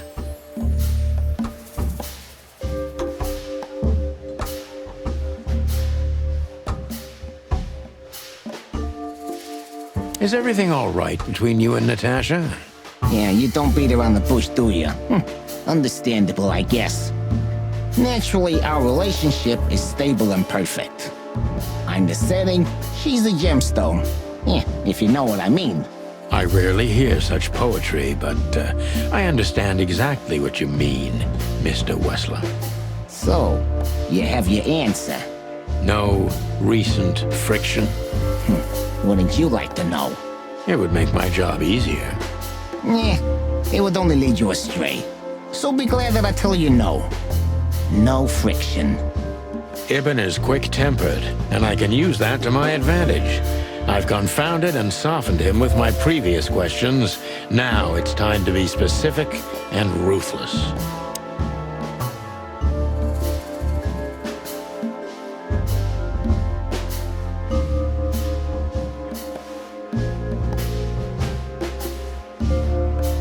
The mob boss and the pussycat, eh?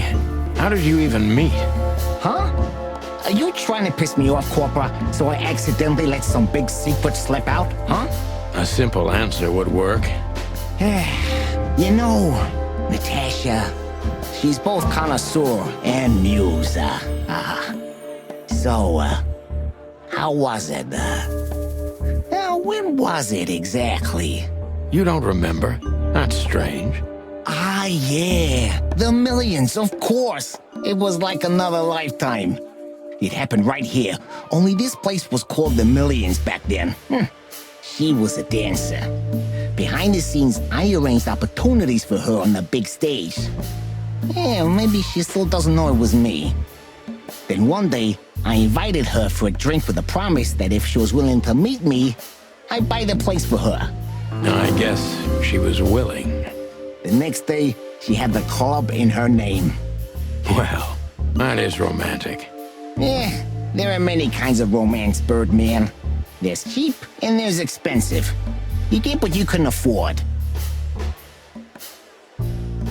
Do you live in the same house as Natasha?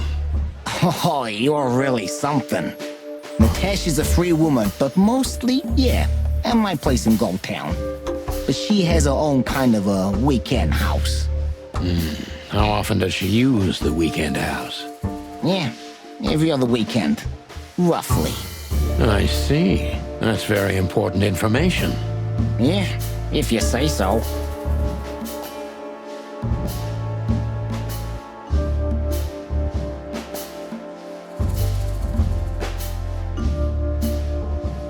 Is she completely alone when she's there at the weekend? As I've told you, Natasha's a free woman, huh? She's an adult. She doesn't need an escort. Or, she didn't need one until now. Are you afraid for her? Well, you know, a big star like her, alone in that house. I never said a black car doesn't drive by 2 or 3 times a day, but, it's just caution. Huh. I'm not a monster after all, am I? I suppose not. So Natasha feels like she's in grave danger, yet she's still going out alone. Yeah, I know what you're getting at, but I'm 100% sure of her loyalty. She's gone out very rarely since this started, and mostly in my company. Yeah, you know, I'm not sure if you do, but in our social circles, banquets and dinners are frequent. Illegal gambling nights. You got me there. Yeah, you're right. Natasha is crazy about the roulette wheel. Always putting it all on the red, right? Yeah, you're a real rotten bastard, Sonny. Although, yeah, always on the red. You're right. So, can we meet your lady? I don't see why not. But first, please, listen to her sing. She's on soon.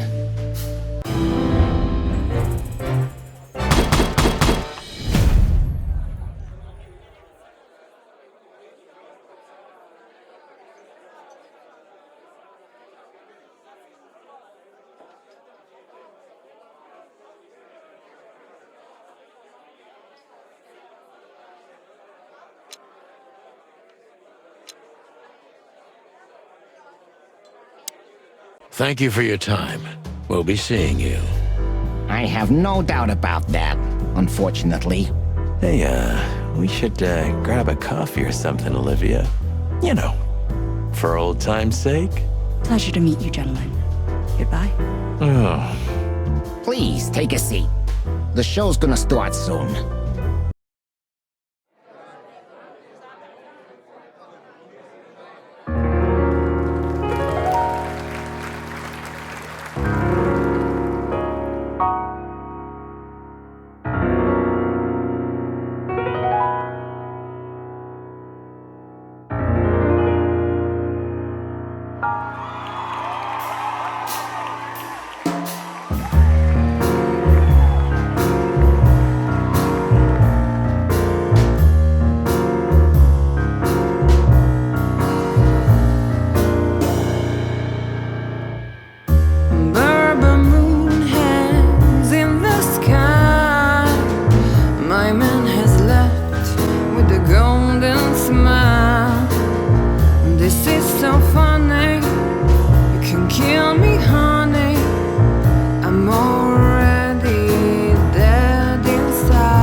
Sonny.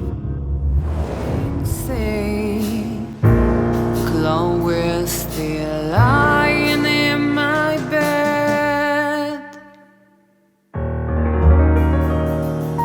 and it's dead.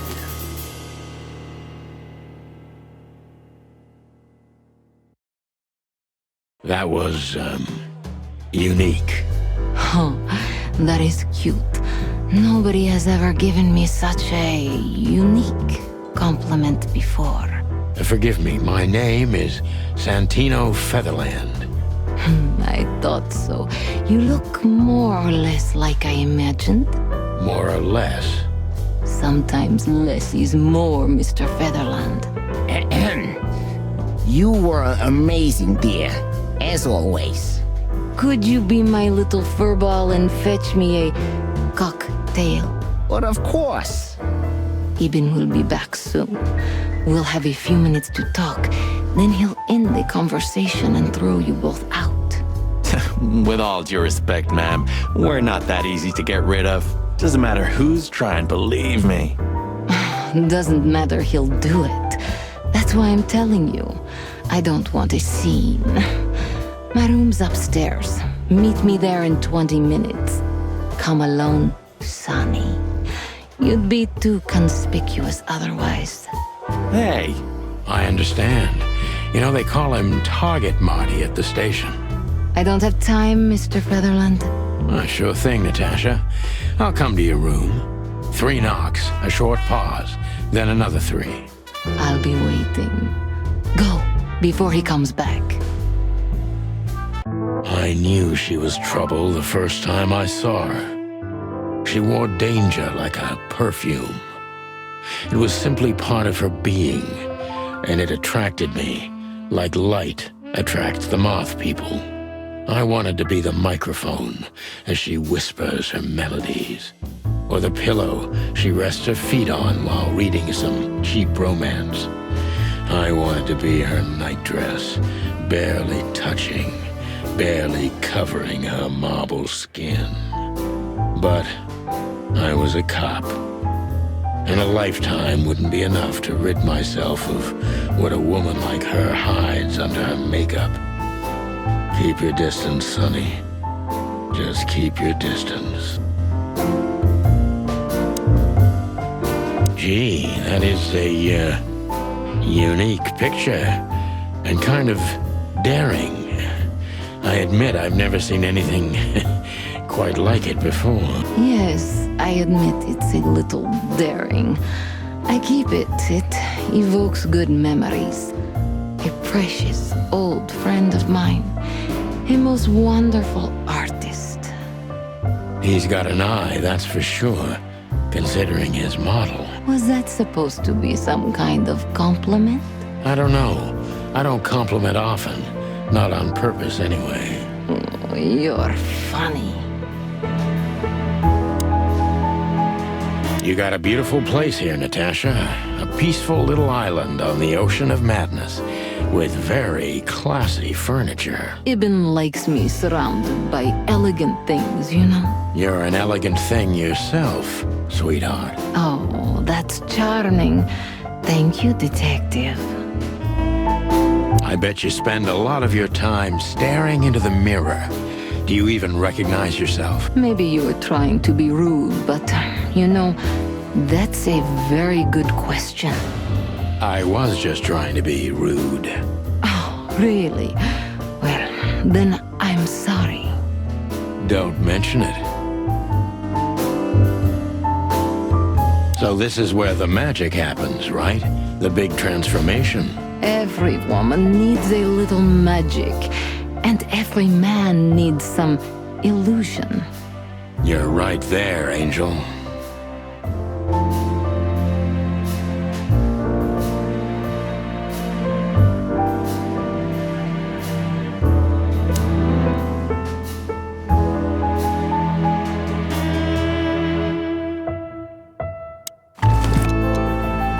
Come to Daddy, darling. I haven't dusted you off. Oh, man. This woman's aware of her charm, and she knows how to use it. A rare and dangerous combination. How do you like your bourbon, Mr. Featherland? In a glass. But thanks, I had a couple before I came. I feel like this may be a long night. I hope it doesn't bother you if I have one myself. I get offended if women don't drink in my company. Oh, you are a funny guy. So I've been told. Anyway, lovely room. Yes. Look, Mr. Featherland. It's sunny. Saves us a lot of time. Okay, Sonny. So, why am I here? You know, men tend to babble in my presence. It must be exhausting. It is. But you're not the type to beat around the bush. Is it too banal if I tell you it's an occupational hazard? Terribly. I've asked you here so you can do what you do best. Really? I thought you asked because you wanted me to investigate for you. But if you'd rather be drinking... Oh, you do have a sense of humor. How reassuring. Only if I'm a bit hungover. That's usually quite common. Oh, please drop the act about being the alcoholic, heartbroken ex-cop, Sonny. It would undoubtedly suit you, but, I've seen you scanning my room. From the second you set foot in here, you started working, and everything I say gets sorted in your brain. Am I right? That's a bit of an exaggeration, but yeah, it's something like that. Well then, Sonny, come at me. Oh, that's something I don't hear often. With pleasure.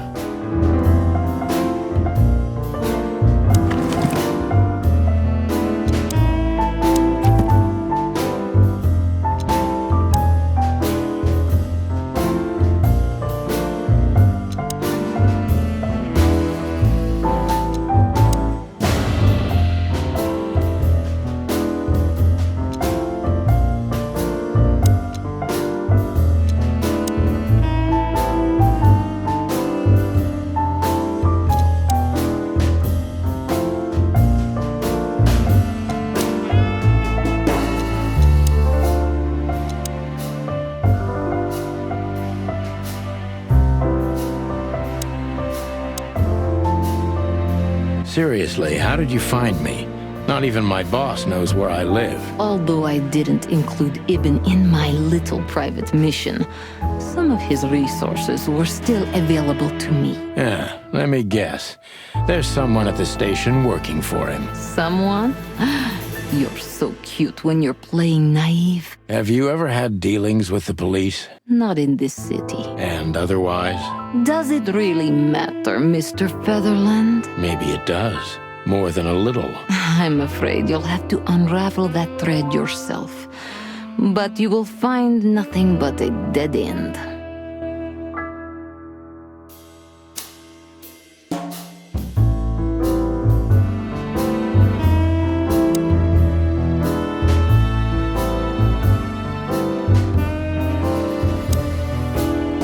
Natasha is a confident woman. I can exploit that. But I must be careful. Every part of her oozes danger. That was a remarkable performance. I'm glad you enjoyed it. Do you perform here frequently? You're also the owner, if I'm not mistaken. Sadly, I don't have the time. But the stage still calls my name. And I perform just a few times a year. And always with a new song. So that was all the excitement. I have many admirers, if that's what you mean. Yes.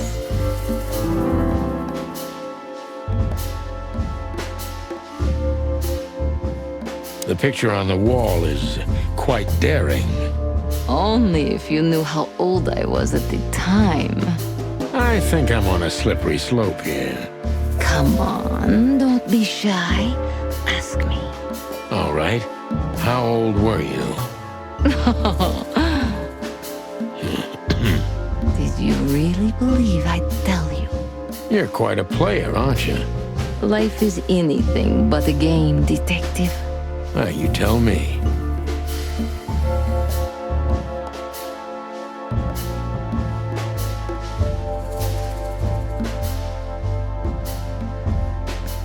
Do you think one of your admirers might be behind the threats? Those who admire me usually idolize me.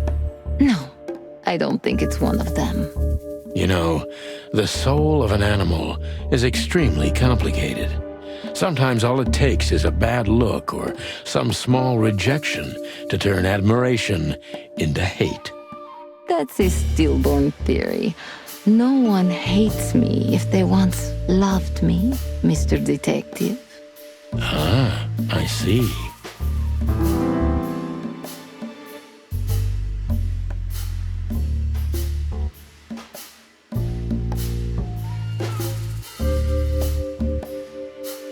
Why Deborah? She's a nice girl, but why didn't you come to me? Didn't you ask her the same thing already? I did, but I like to hear it from all sides. Well, since this whole thing started, I admit I'm not too keen on leaving my home. When I do, it's only with an escort. Ibn Wessler has nothing to do with this? Ibn has everything to do with me. Almost everything. But I didn't want to upset him with this. He thinks I'm overreacting. Deep behind the diamond skin lies the truth. It doesn't matter how hard Natasha's trying to hide it. She's scared. Now I must concentrate to finally find out what I want to know. What was in those threats, exactly? The message itself is not a threat. It's just a word. But a word again and again is threatening. Exactly. So? You really don't have any idea which word could be used for a woman like me? I guess I do. Yes, I think I know what it could be. Whore. Cat got your tongue? Am I right? You heard it. I said what you were thinking. And yes, that was in the message. That was printed on the paper and painted on my wall in giant red letters. Well, thank you for your honesty.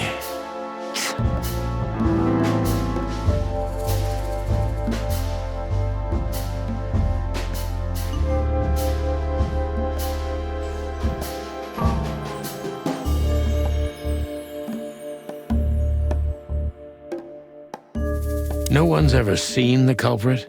Not even a shadow? That's one of the most curious things. Even has men everywhere, literally, my shadows, ghosts in every alley. But no one saw anything. One of them could be the culprit. Ibn pays his animals well, and he's the most dangerous man in the city.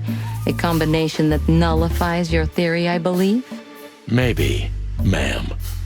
Love is capable of insane miracles and miraculous insanity. What poetry! Did you ever think about writing a book? Never. I'm afraid I'd learn too much about myself. Maybe that's the point. I would read about you. Not like the chicken police Pulp Fiction. Furry hell. Do you read that trash? Like everyone else in the city. Oh, great. I think it's flattering, even as badly written tales of heroes in the gutter. You enjoy it? Well, just a little, Sonny. Just a little.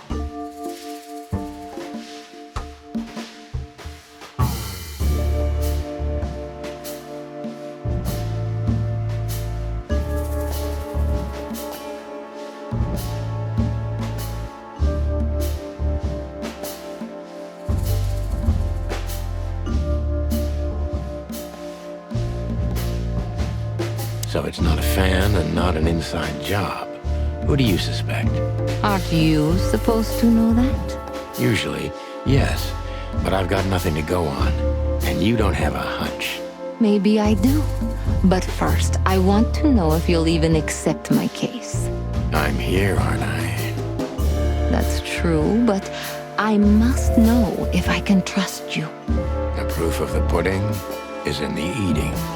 I wish it was that simple. Natasha is a mysterious woman, but I must gouge out at least one of her secrets. Enough games. It's time to know why I'm here. Let's stop beating about the bush. How do you know Molly? I'm prepared for that question, but it's still not easy. You knew very well that if you threw in the name of my wife, I'd come to you no matter how vague and suspicious the case was. I just want to know if you're simply a manipulator or you're really that desperate. I really know her. I'm not lying. Oh, really? How? Were you a nurse, too? Forgive me, but I don't think so. Don't be rude and so cynical, Sonny. I'm sorry, but that's me when feline claws are at my throat. Molly is an old and good friend of mine. She has nothing to do with this, but I knew that if I didn't mention it to you, you wouldn't have come. Yeah, Natasha, you're right there. I knew you were a decent fowl, that you would help me. That's what you're famous for. Don't go there. Flattery doesn't work. Look, forgive me. I shouldn't have brought your wife into this. You're right, you shouldn't have. But to be honest, I don't think she's my wife anymore. On paper she is, but I haven't seen her in years. I'm sorry, I didn't know.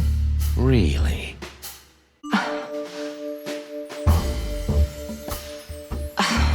I did. I knew I checked you out before I sent Deborah. Cluck me. This case is getting more and more intriguing.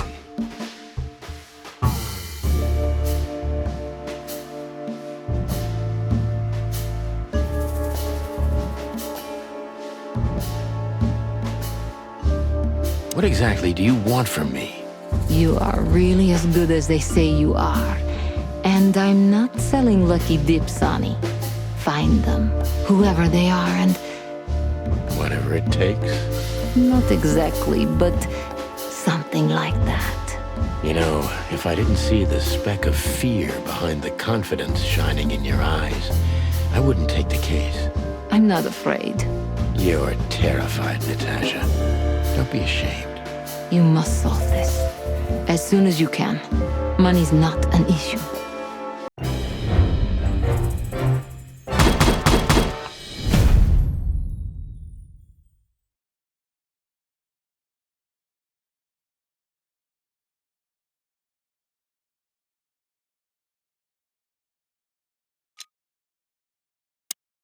Just one more thing, Sonny. Natasha? Please, come to 37 Rochester Street in Flower Town tonight. I'd like to show you something that could be of a great help in your investigation. I was afraid this was coming. Why there? Why not here and now? It's something I keep hidden there. I won't take the risk of Ibn or one of his men seeing it. Isn't Ibn too dangerous to keep secrets from?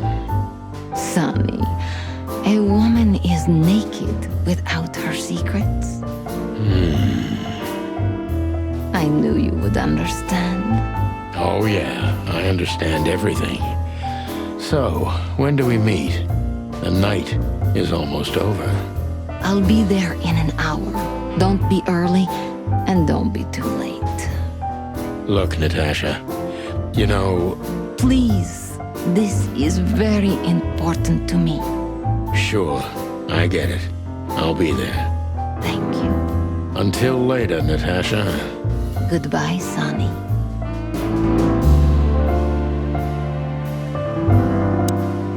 Do you have a light, Natasha? I'm sorry. Really? It was on... Why did you name it the Tsar Club when you took over? It was the Millions before. Maybe you can guess my origins from my name and my accent. I come from the eastern Tsardom of Slavonia. We are quite respectful of our leaders. You feel that's not the case here in Clawville? Here? No. Absolutely not, Mr. Featherland. Many here don't even know the name of their king. To them, he's only the Fox King. It's quite disrespectful and rude. There's some truth to that. Where I'm from, we choose our leaders ourselves, and whatever they do later, we proudly stand by our decision. So that's why the name, in respect to your country. Don't take me for so sentimental. It's only partly the reason. We lived there until I was 14. Then we had to flee. It doesn't matter why. In the end, I was the only one who made it to Clawville. So the name isn't because of nostalgia or respect. More like a reminder. So, why Deborah? I could not seek you out in person. It was risky even to send Debbie. It's too late now. Mr. Wessler is aware of my little investigation. I'm sorry I got her mixed up in this. She's a lovely girl. She looked like one. May I be brash? It's New Year's Eve. Everything goes tonight. Ibn, do you love him? In my own way? Yes, I do. Whatever that means. You can't understand this, Sonny. There are women who can't actually love. Not like they're supposed to. But that doesn't mean they don't love however they can. That's not a real answer, is it? If you only accept yes or no, then yes, I love him.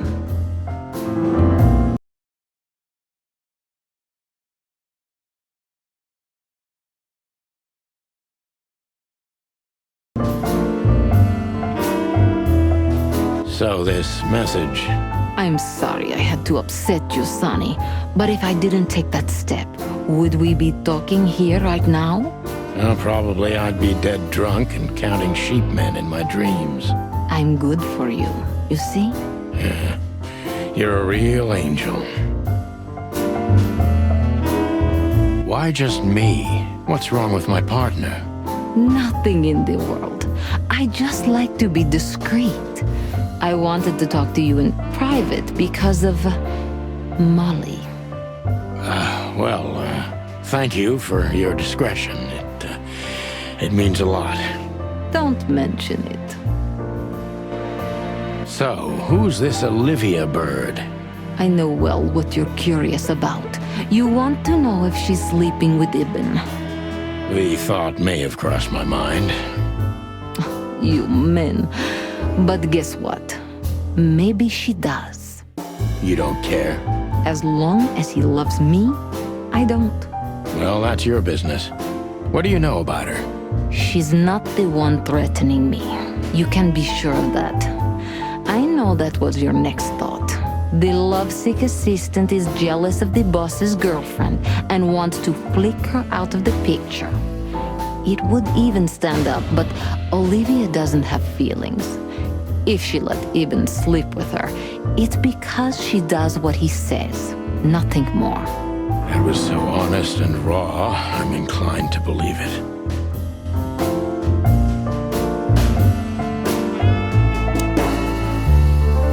Calling booze darling, it's kind of weird, don't you think? Says someone who calls his gun collection his harem. Touché. I'll shut it. Good birdie. Well? Weren't you supposed to be waiting in the car?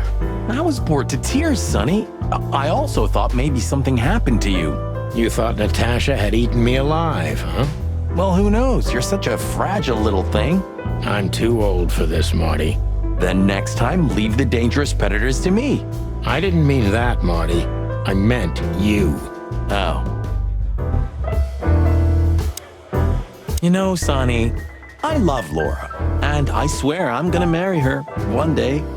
But I gotta admit, that Natasha woman has turned even my head. I wouldn't mess with Laura if I were you, pal. Wouldn't even think about it. There are few women as dangerous as her. And not just because she's a predator. You're telling me. Remember that old case with the fox and the raven? How could I even forget? Absurd, right? All that bloodshed for a piece of cheese. Yeah, hunger can bring out the monster in animals, right? And the wildest and most primordial instincts, no matter how civilized they seem. As you say, Marty. This is the life, huh? What's this guy do? Real estate? Mob accountant? Or is he a movie star? He looks like a coat hanger to me. That was actually worse than the previous joke. I tried.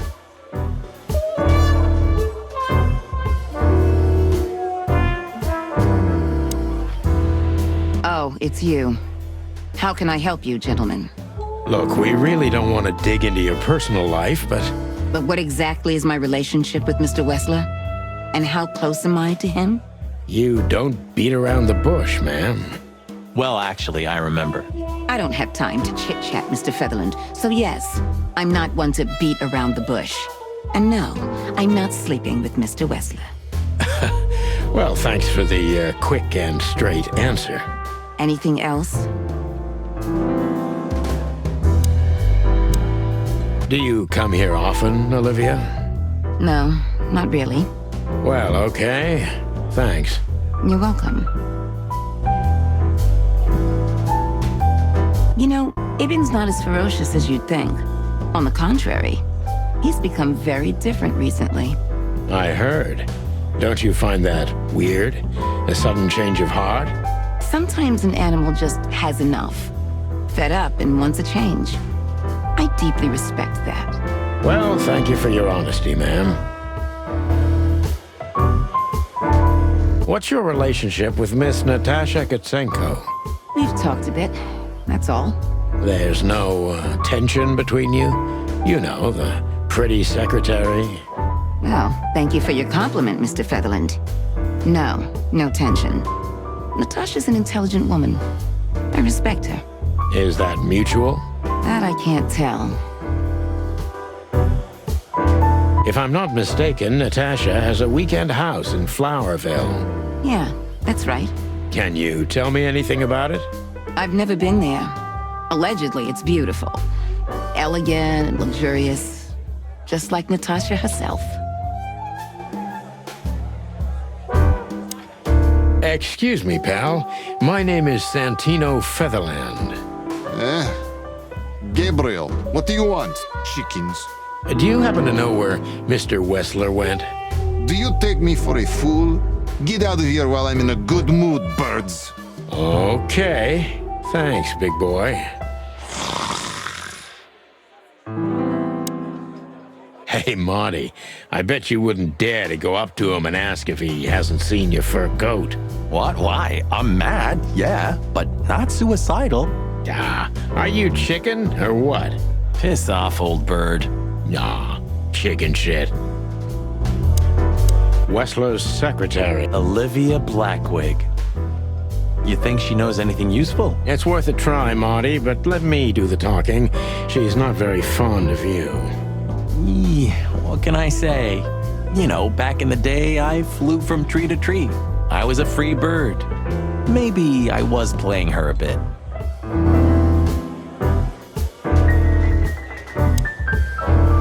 Look, Olivia, you know, last time... Please, Marty, there's no need. Yes, there is. I know I wasn't a gentleman, and I know I should have called you, but I was young and... You don't have to explain. I wasn't waiting long for your call. I forgot about it fast. That's good to hear, I suppose. I'm sorry we disturbed you. Not at all. Have a nice evening, gentlemen. Listen, pal, maybe if... Did I stutter, chicken? Get lost.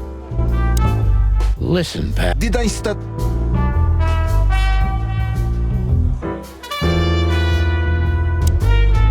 Hey, Big Nose, where did Mr. Wessler go? Unfortunately, I don't know, Big Face, but I wouldn't tell you even if I did. Really? Say, did anyone ever tell you that you're an irritating piece of sh... Anything else, dear sirs? Have a good night, Longface. So, have you talked to Natasha? In fact, yes. She was, kind of mysterious. I bet she was. You know, I've never abandoned a case before. Not voluntarily, anyway. But that woman... You're, too old for this shit, huh? As you say, pal. That's exactly how I felt, too. Before you leave, take this and examine it closely. What is it? The reason I've decided all of this is not worth it for me. Wow, that sounds encouraging. Take care of yourselves, guys. This case, maybe it goes deeper than you'd think. Oh, that makes my feathers stand on end. Ah, old croakers. You're safe while I'm here. Okay, I didn't say anything.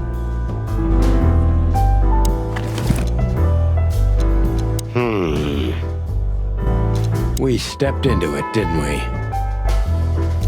We stepped into it. Of all that's furry, what kind of a list is this? Exactly. I have no idea, but I don't even want to find out. Those names, all top dogs. Maybe they play cards together. Sure, that's very likely. Anyway, I pried this list out of a dead man's hand. Somebody dropped him outside the forest, a few miles from the Wessler residence. I should have known she was keeping secrets. Keeping secrets? She's the secret herself. Thanks, Philmar. This could be important. Don't thank me.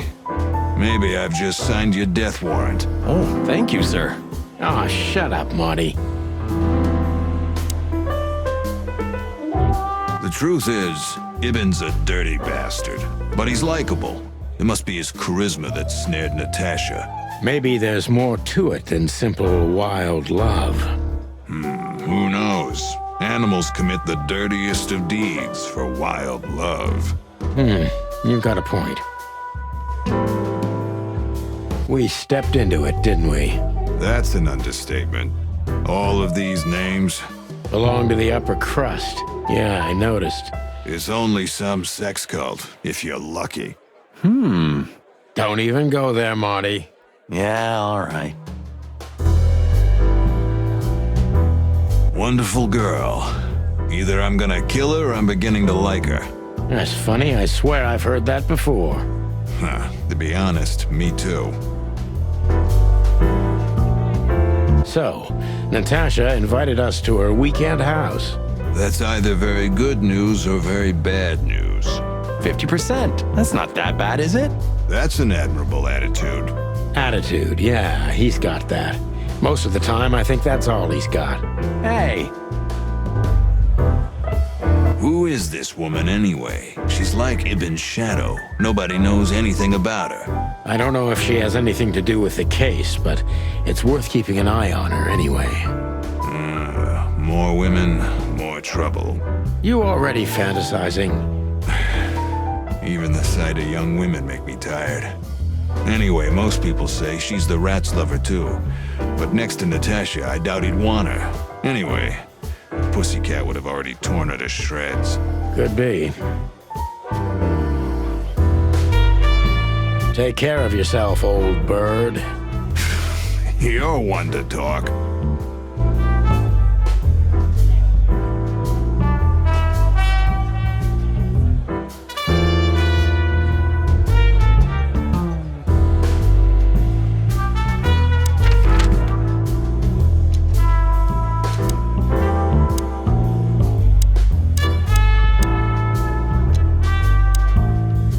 I don't know, Sonny. What exactly are we doing here? Let's hope we can learn something about Natasha and Ibn by sniffing around before we visit that weekend house in Flowerville. Learn something? From Phyllis and Roy's? Well, I wasn't exactly thinking about them. Yeah, figures. Are those two gonna stand out here all night long? I don't know, but I wouldn't put it past them. They're operating by some incomprehensible logic, at least for simple birds like us. I wish we had the smarts to understand. Maybe one day, Marty. Maybe one day. How's it going tonight, boys? Uneventful so far, Sonny. But now that you're rolling together again, I suppose we'll have some excitement to look forward to. What do you mean? Are you kidding? Last time you shot up a theater, and if I remember correctly, each other. That was a complicated evening. Sure. Complicated.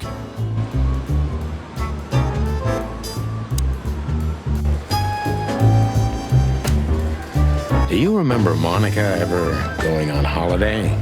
Honestly, I can't recall. Sometimes I can't decide if it's admirable or if I feel sorry for her. Maybe a bit of both.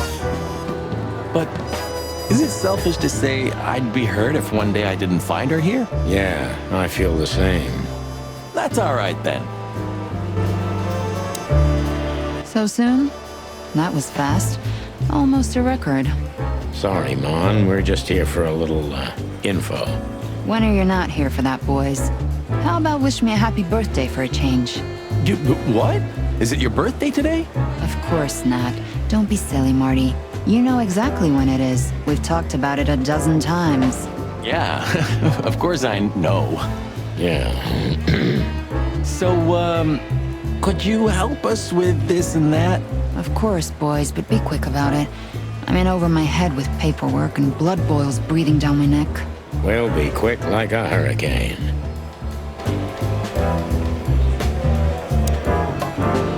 Guess who we met today in person, Mon? King Hector III? Even better, the one who commands the king. Wait a minute. Hobart Wessler? Damn right. Hobart Ibn Wessler in the flesh. Wow. And you're still alive. That's quite an accomplishment. But seriously, have you heard that he wants to get out of the black market business? Allegedly, he's trying to clear his name with some kind of new meat substitute. His name's gonna be rather difficult to clear. it's a heroic and impossible venture. I haven't heard about it, but it's an interesting addition to what I know. Which is? Ibn's been acting very strange lately, and he left most of his business dealings to one of his goons, Mickey. Also known as the Butcher, the Mongrel, and the Slayer. Yeah, we once had the pleasure of meeting him. That's all I know, boys. I know it's not very much, but it's something, I guess. I'll keep my ears open. Thanks, Mon. Listen, Mon, a reliable old friend shoved this into my hand. Could you take a quick glance at it? Quite an imposing list. What could those numbers mean? It could be a date even, but no, this is something else. That's what we were thinking too, and we got nowhere. But you see a lot of documents. So, is there anything familiar about this? Unfortunately not, boys. The names are imposing indeed, but based on this, it could be almost anything. The richest of the rich get together on all kinds of excuses. It must be a secret cult. It could be, of course, but also anything else. I'm sorry I couldn't help you more. Ah, don't mention it, Mon. Thanks for your time. Or, wait a minute. There is something. Stop teasing us, Mon. I'm sure you've noticed that all the names in the list are men, right? Yeah, of course we noticed. Thanks for the observation, Monica. Don't mention it. I'm just a receptionist. We saw a pretty good show at the Tsar Club tonight. Good for you, I guess. Natasha? Natasha. She performed her new song. She also sang about why she called us there. Or rather, me. And? That's confidential, Dollface. Anyway, I can't help wondering about that woman. Her past is a mystery, and I couldn't draw much out of her in person either. Women like her always have something to hide, Sonny. I think that's exactly what makes men fall head over heels for them. I know another broad who's all mysterious. Oh yeah? What's her name? I'll look her up if we have a file on her. Marty, shut up. Oh, you mean me, right? All mysterious, full of secrets, and grace. I didn't even hear that, Marty. Do we have a file on a woman called Olivia Blackwig? She's currently working as Ibn Wessler's assistant. We don't have a file on her, but there are a few Blackwigs that could be related to her. Mountain goat, crow, or caiman? Crow, around 30 to 35. A very pretty socialite. Maybe we have a catch then. Theodore Blackwig was a rather influential banker until he went bankrupt.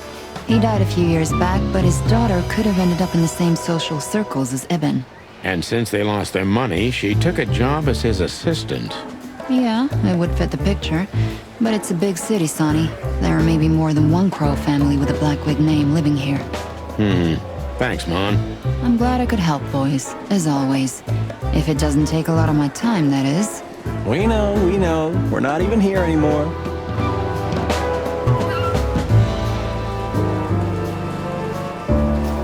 Join the force, protect the crown, serve the people. Get bribed, get beaten by a hooker, get fat. Don't drink that shit, Marty. It's bad for your health. Sonny, you are bad for my health.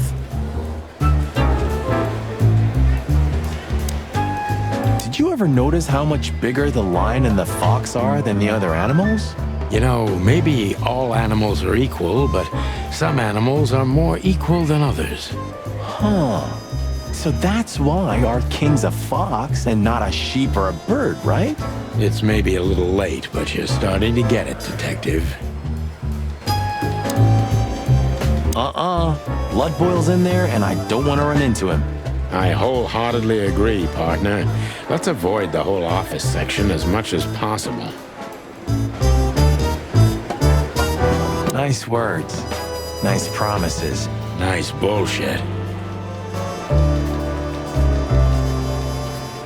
Officer Barkman, unwavering cop, and a slavering beast.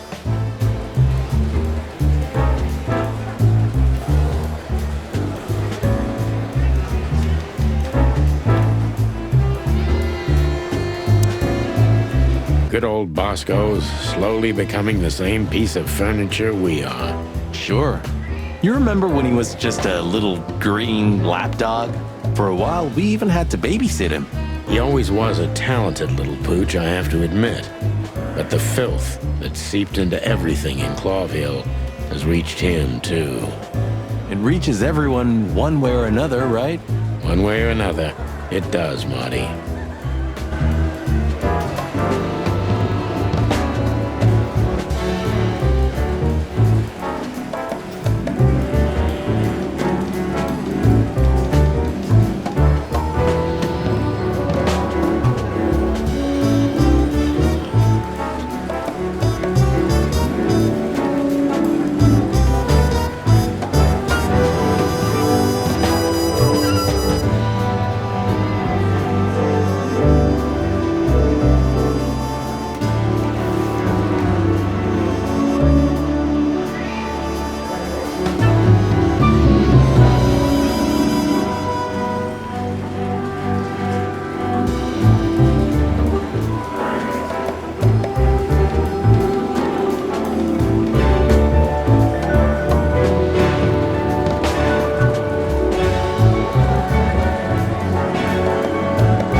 Big guy.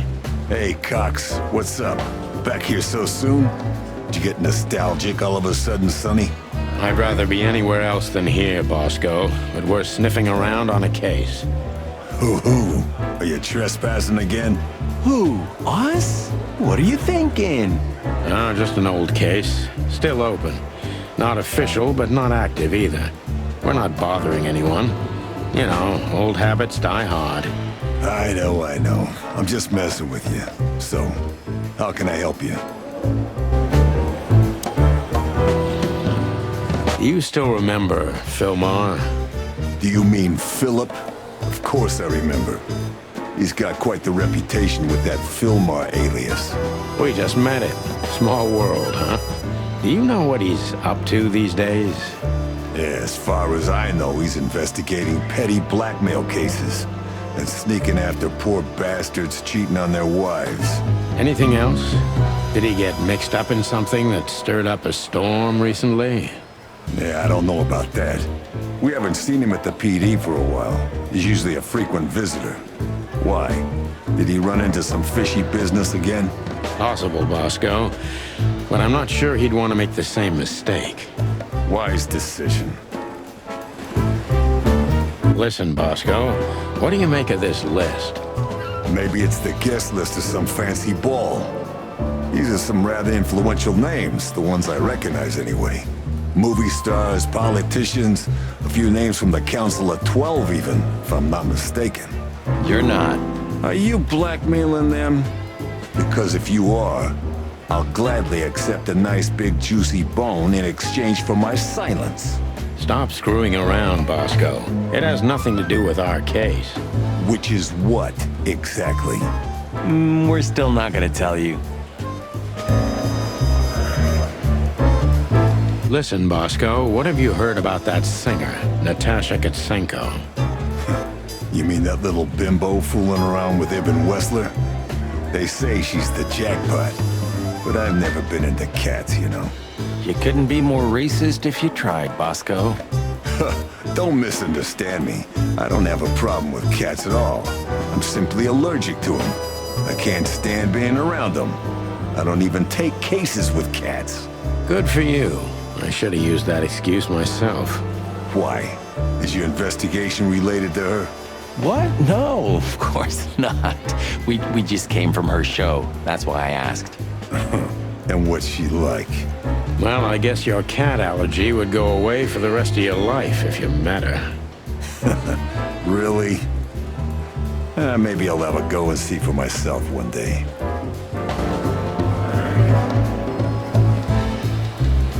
The boss? He's not in a good mood. Malloy got so drunk he pissed himself. And we just put the cherry on top, huh? Mostly you, Sonny. No offense. None taken. I'm used to it. Everything rolls right off my feathers.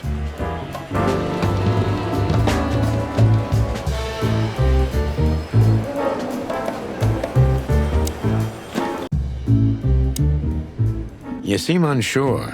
Really? Yeah, I think I'm just tired. You know, Laura and I have been fighting recently, and I've been sleeping on the couch. Yeah? Well, it shows. Thanks. You always know how to cheer someone up.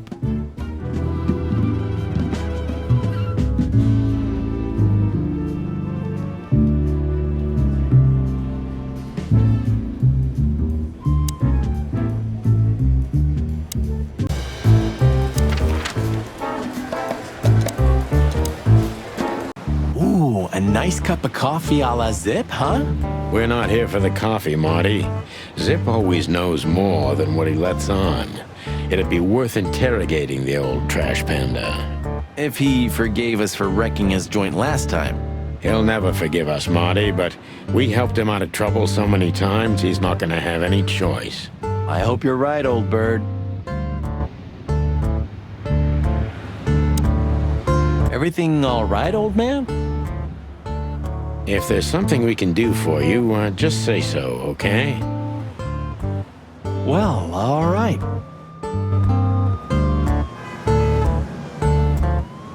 No matter how big the city is, Marty, I feel more and more like I'm living in prison. Hey, it's not too late to skip off, boss. You only have 121 days left, right? 120. Then, retirement. So, what's keeping you? I don't know. I could have left even earlier, but the city won't let me go. You're afraid of change, huh? Everyone's afraid of change, on a certain level. But no, that's not what I'm talking about. The city just keeps pulling me back. If it wasn't for this case, I could have drunk myself to death. Even the afterlife is better than Clawville. Sometimes I think that. I think you're beyond help, boss. Praise be unto you, O great neon god. Hallowed be thy name, and thy pancakes. Amen. This quiet. You know, I understand why Zip escaped here when he got out of his shady dealings. It's not possible to get all the way out, Marty. What?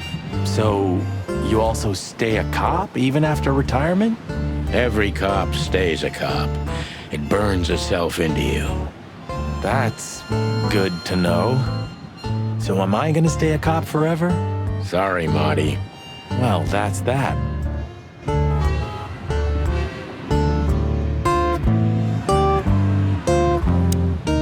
This makes the bile rise in my waddle. Yeah, me too. Ah, jeez, boys. Out of 2,000 joints in the city, how'd it end up here, huh? Hello to you too, Zip. How's it hanging? I had no problems, until now. Ah, don't be such a drama queen. We just want to ask you a couple of questions, then we're out of here. And we won't even trash your place this time. What do you say? I say let's get it over with very, very quickly, chickens. Relax, pal. We'll be as fast as a hummingbird.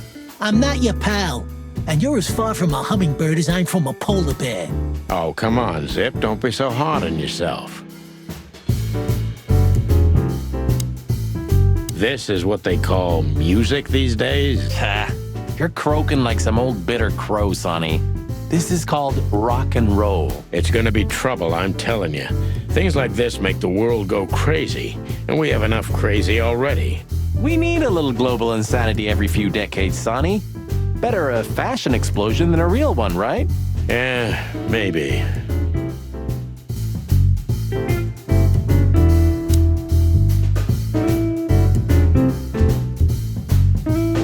I used to think a lot about what makes Zip's coffee so... And? I totally... I didn't... Oh. What insight? Well, that's a good question, pal.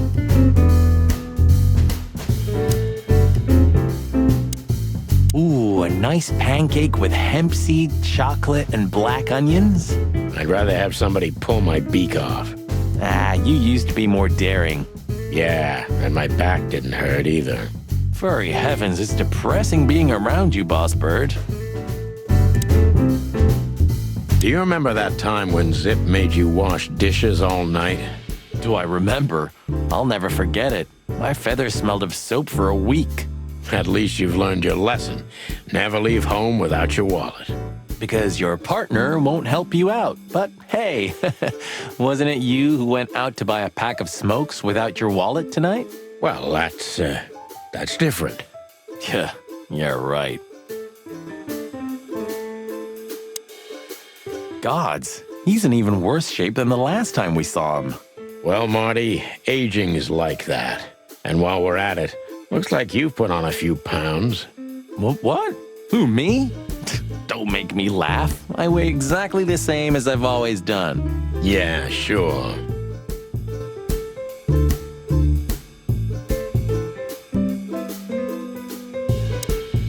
So, out with it. Stop winding me up.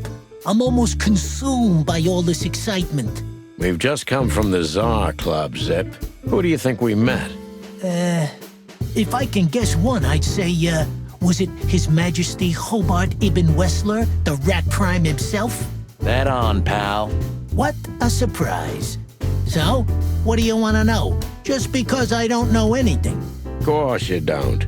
Just a couple questions. Go on, boys. Hurry up, will you? Look what we found, Zip. Furry hell. Who'd you beat to death for that? Beat to death? Who do you think we are? We simply confiscated it. You sneaky broilers. I'll give you $50 for it. Don't make me laugh. It's worth 3 times that. Oh, come on. Give me a break. Tough luck, Trash Panda. We also ran into Filmar. Filmar? Who's that? A grumpy old raggedy-ass hawk. His manners are even worse than mine. Ring a bell? You mean Marlowe? Was Marlowe. Now he goes by Filmar Lowe. Oh, I see. So that means he's still alive? Yeah, I'm almost not surprised. The old guy has a reputation of being indestructible, huh? He is. And he gave us something that could mean something. Look at this, Zip. Holy crap, what's this? The guest list at a king's birthday party? Hey, that's not even a bad guess. What do you make of it? This piece of paper's from so high up where I've never been myself, boys, so don't ask me. We spoke to Natasha. She's scared. Well, it's not good life insurance to be the girl of the most powerful gangster in the city. It's not about that. Someone's been writing offensive messages to her. She feels threatened. I only know that every second husband in the city wants to have her, and every second wife wants to wring her neck because of that. Nothing else. Thanks, Zip, but we're not any further ahead. But not further back, right?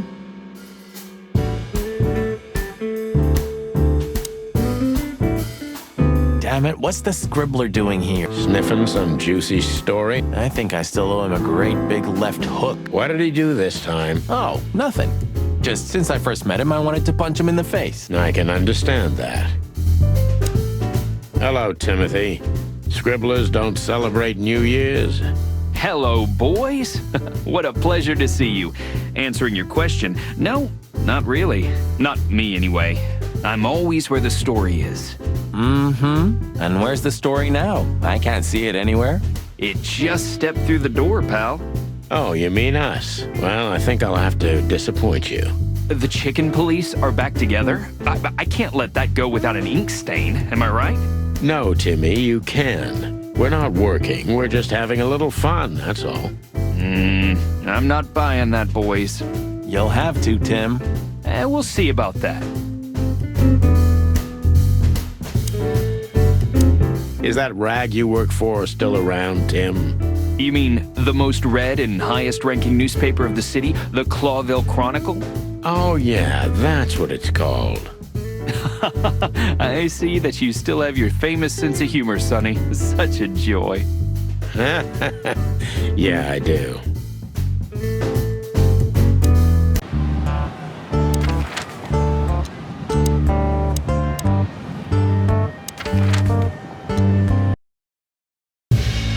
Well, if there's one thing I'd learned during 20 years of detective work, it's that if someone wants to meet you at a remote location at night, you should bring an army for backup. One time, me and Marty were stupid enough to underestimate a situation like that, and we never really recovered. And yet, here we were again, about to step alone into something hauntingly familiar. Only one tactic remained, as the old dogs say. Balls to the wall.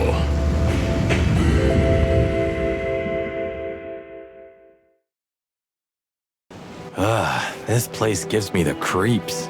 I wouldn't say I like it either. Let's take a look around before we go inside. Textbook. I'm telling you, it's a trap. Shut up, Marty.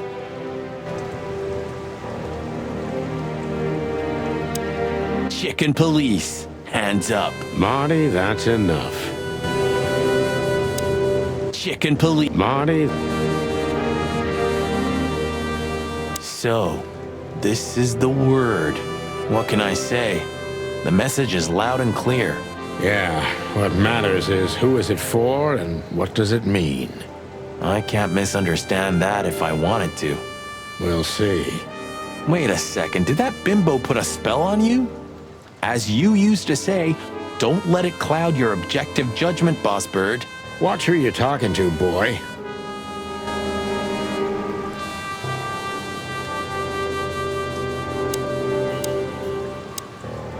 Damn. It's not a good sign.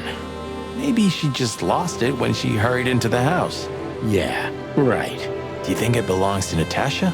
No idea. Do you think I measured her feet when I was in her room? Not sure I want to know, but I wouldn't be surprised. Marty, before we enter, did you bring Big Bertha? Of course. She's in the trunk. It's time to get Her Majesty out. That's what I like to hear.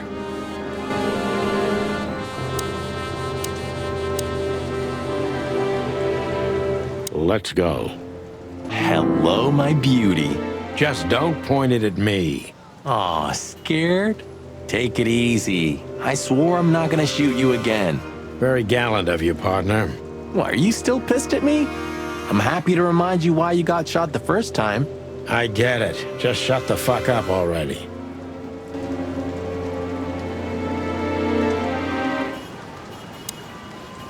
It's the nothing. What was that? Forget it. Just an old quote from a movie. It means it's fucking dark in here. Flashlight. I didn't bring one. Me neither. What a pair of fucking professionals. Yep. But you do have a shotgun with you. We should have shotguns for this kind of deal. Is that from an old movie? No, it's an original. Figures.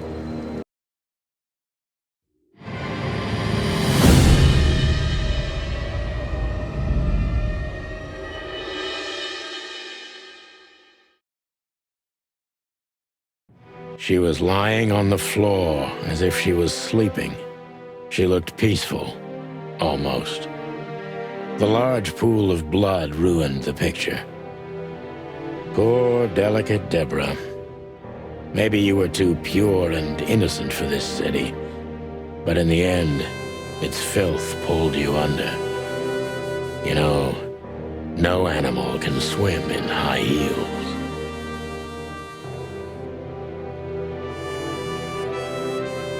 Wild gods. Fuck, even. Yeah, it's her. Deborah. The girl who came to my office. I figured.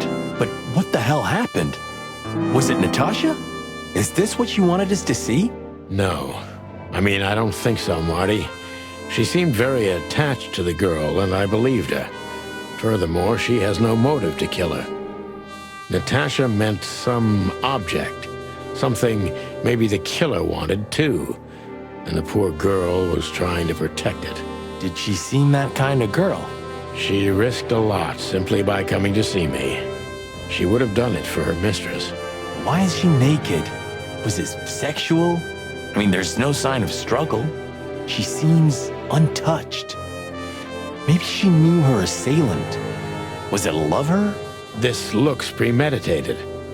So far, the messages have appeared in weird places, but this is a new level. It's no longer just about empty threats. Well, maybe Natasha's on her way here right now. Or she was already here and something happened to her, too. Kidnapped, or worse. Those are possibilities, but we can't wait. We don't have time for guessing. Search the house. Search everything. The room's not trashed. Whoever did this wasn't looking for the same thing we are. Or they knew exactly where to find it. Wait, what are we looking for exactly? I have no idea, but it's something important. Things like that have a way of getting noticed when you come across them. Amen to that.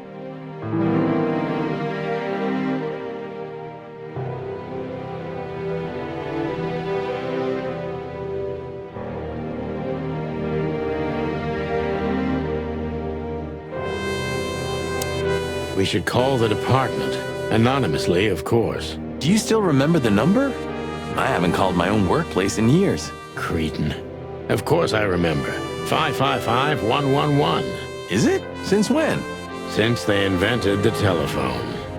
Yeah, of course. No, I knew that. I was just testing you. Yeah, right.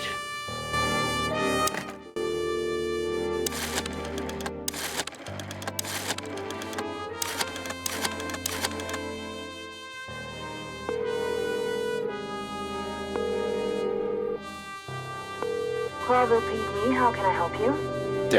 I found a corpse. A woman. She's dead. Cold.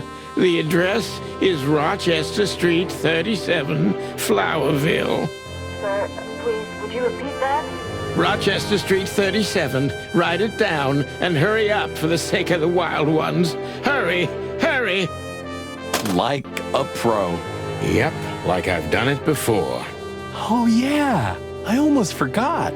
How can you forget a case like that? How many times have you seen a three-headed monkey in your life? I have a memory of a chicken, you know? That's for sure. Now let's get the hell out of here.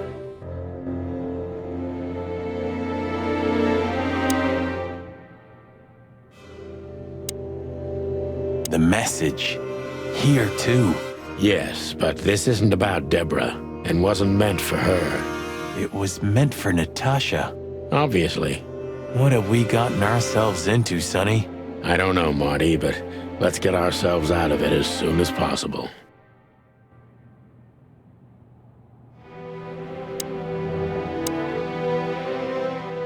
This must be Natasha's family. Wealthy. Do you think she's from the Stavonian Tsar's family? Oh, nobody could have survived that massacre. But I'm sure this family was also close to the fire. What is she doing here anyway? What, an alias?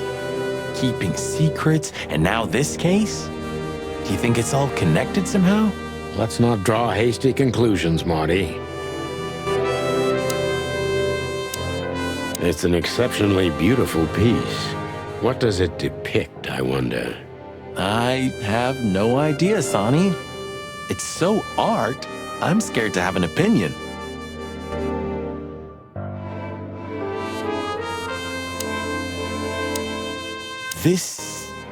What is this exactly? A human.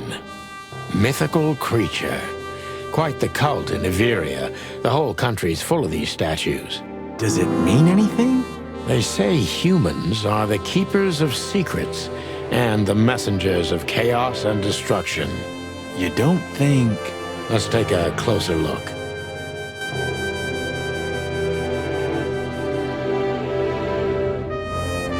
Damn, just like in the adventure books.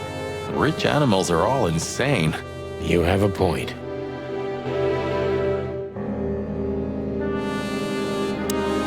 You can't be serious. Is this some kind of... Yeah, it's a riddle, Marty. But it doesn't make any sense. Why use something as simple as this when a 4-digit number is almost impossible? An idle whim, or the riddle has a meaning? Maybe. 4 animals into 4 places. What does it represent? Think, Marty. Where did we see 4 animals holding something in their hands?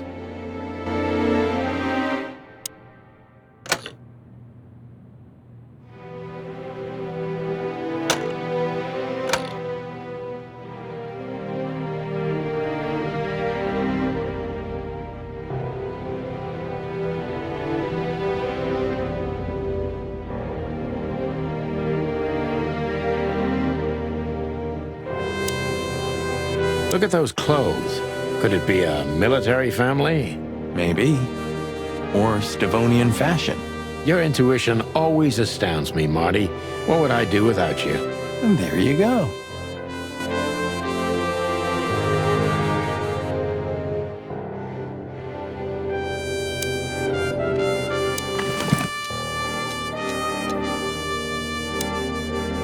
Molly, my ex-wife. What do you have to do with all this?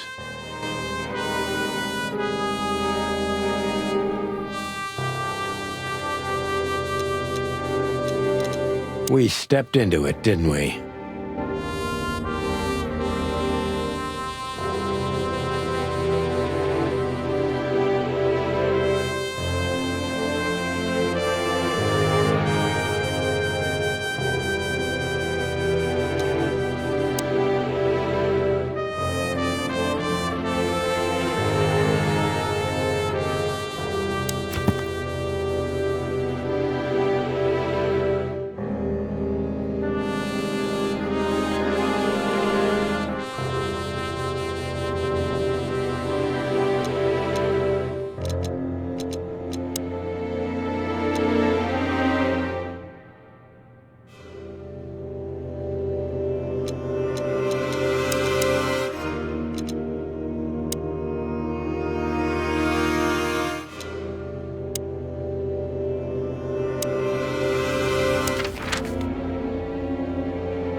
Do you want to hear some juicy gossip, boys? Always.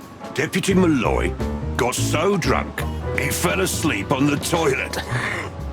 It took them an hour to find him. Stupid oaf. So that's why Blood Boil was here. Yeah, aye, and he's in a pretty sore mood because he had to come in on New Year's Eve. Just our luck. No.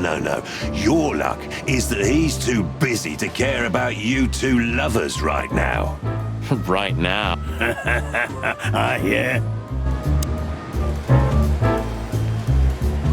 Miss Jardine, one of the 7 female officers of the Clawville PD.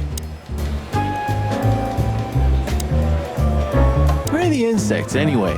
And the reptiles? Did you ever think about that? Many times. I think they didn't fit the idyllic image, so they've been left out. That says a lot about this city. It's...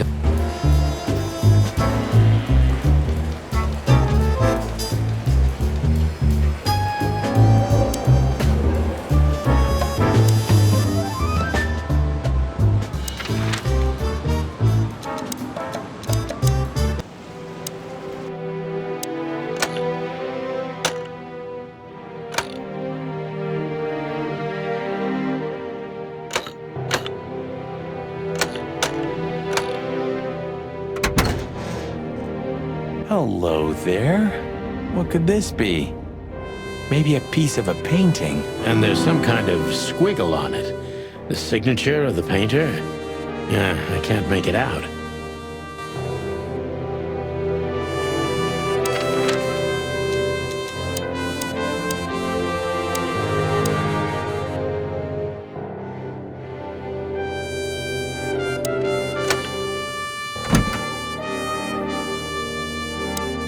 Nice. Yeah, it really is.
I really shouldn't be here, you know? It's New Year's Eve. I should be out partying, not dealing with this shit. Well, it's a little late for that. I told you it was gonna be a rough ride. What you told me was it's gonna take a few hours, and it's practically nothing. And you believed me. Yeah, I was an idiot. Here you go.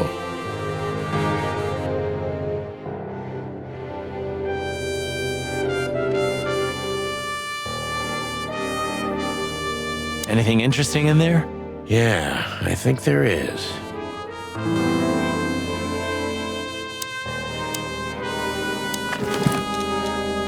It's a piece of a painting. Judging by how well it was hidden, I'm sure this is what Natasha wanted to show us. SN. Could be the initials of a person, a place, a company, or a club. Too many possibilities. But we must find out where it's from. So a piece of a painting? That's it? And what's that smear on it? It's too illegible to be a signature. It could be anything. Well, maybe Natasha can help us. After all, this is what she wanted to show us, isn't it? Well, that's if we find her. She should be here by now. True. Well, then what's next? How about we peck around town some more? We could do that, but I think we should gather what we know and try to figure out where we can go from here. Bourbon in my office? You know what? After all this, I could use a drink. Right answer.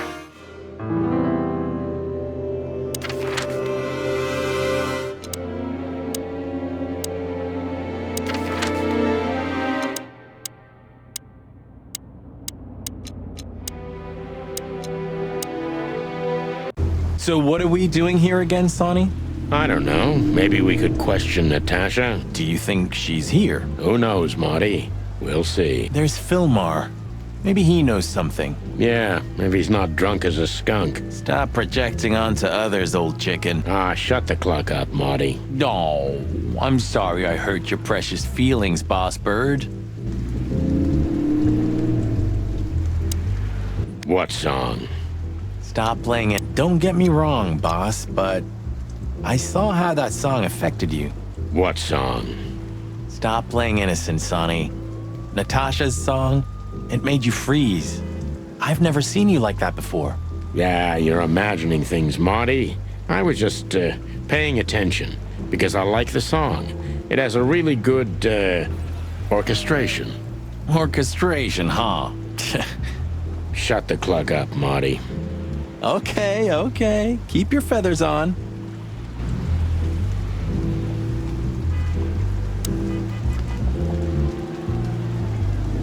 If this car's still here, and Wessler's already gone, that means it's not his car.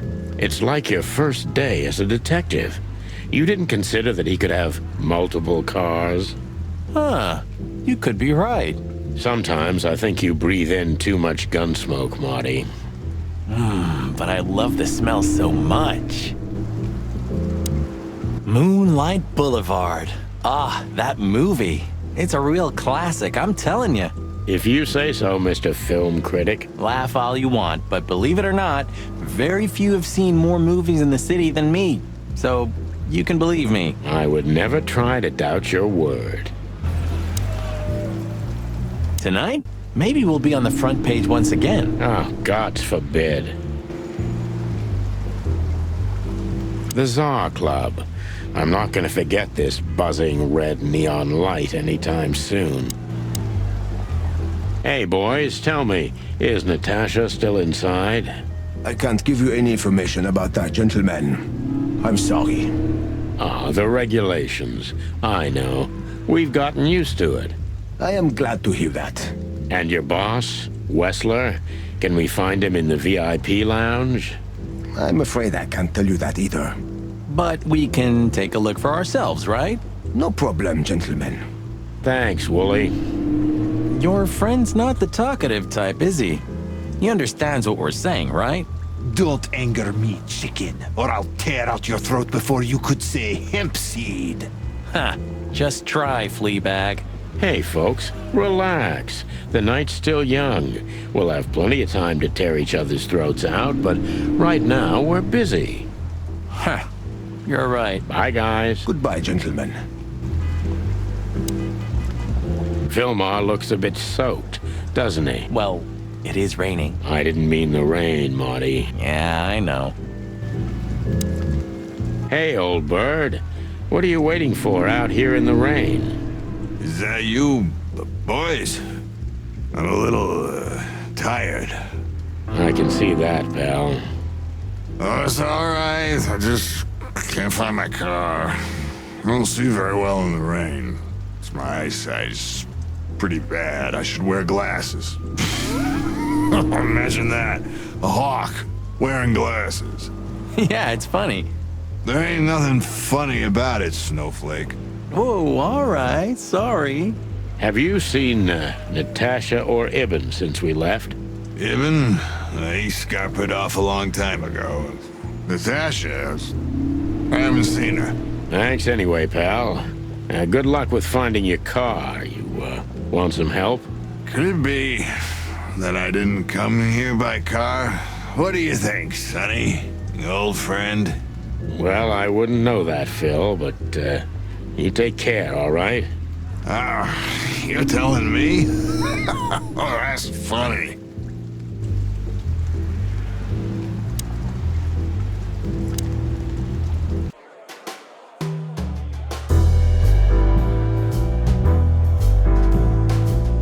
This guy was here before, right?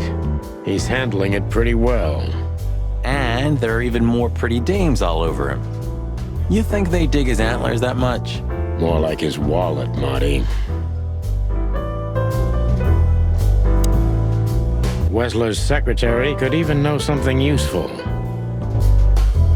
You think the guy's taking a shine to Olivia now? Why should I care? And while we're at it, why do you care? Me? I don't care at all.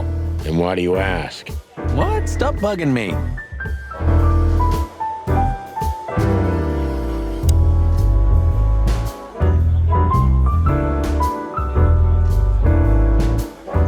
So we meet again.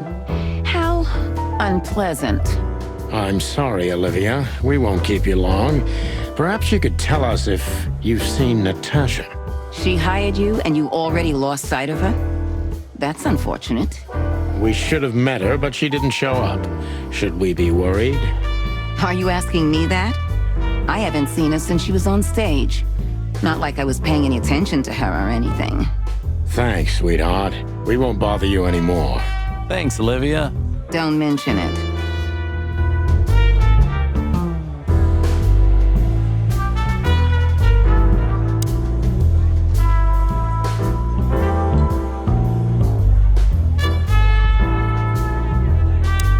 All these movies are basically the same, right? Only on the surface, Sonny.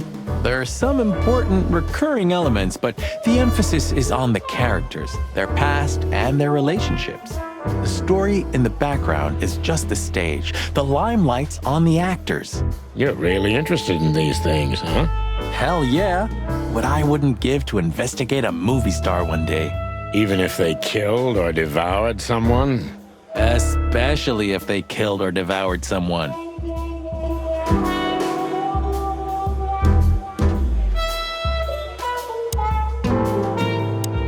Would you have thought Natasha's such a big film buff? I can easily picture her on the silver screen.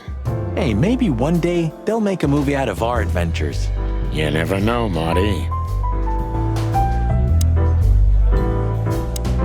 Maybe Wessler's been sticking his grubby little hands into the movie industry. There's some sense in that. Movies mean big money in this town. Mm-hmm. Clawvillian movies are the best in the whole wilderness. I could show you a few masterpieces from Averia. Will you take me there one day, darling? Of course, dear. Soon as you become housebroken. Cassidy Lupus is a buffoon. Whoa, heresy! He is, you'll see. Time will prove me right. Oh yeah? Maybe he is. But you're not gonna live long enough to see it, old fart.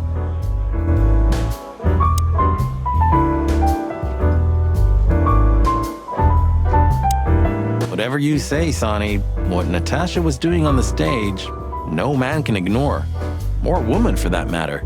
I didn't say I ignored it, Marty, but you gotta learn to separate the client from the job.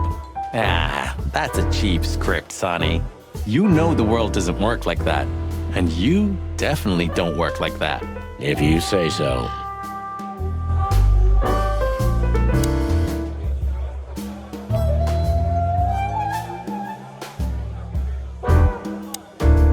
I can't stand that guy.